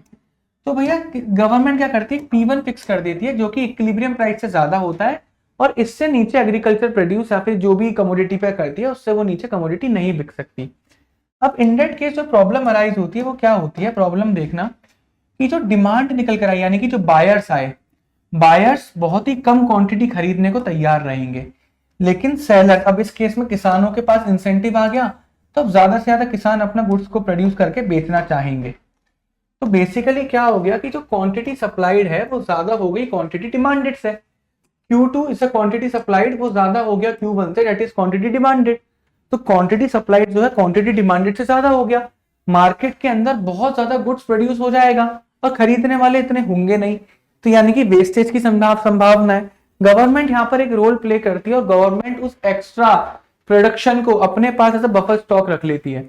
गवर्नमेंट उस एक्स्ट्रा प्रोडक्शन को खरीद लेती है और अपने पास फॉर द फ्यूचर प्रेफरेंसेस के लिए अपने पास उस गुड्स को रख लेती है।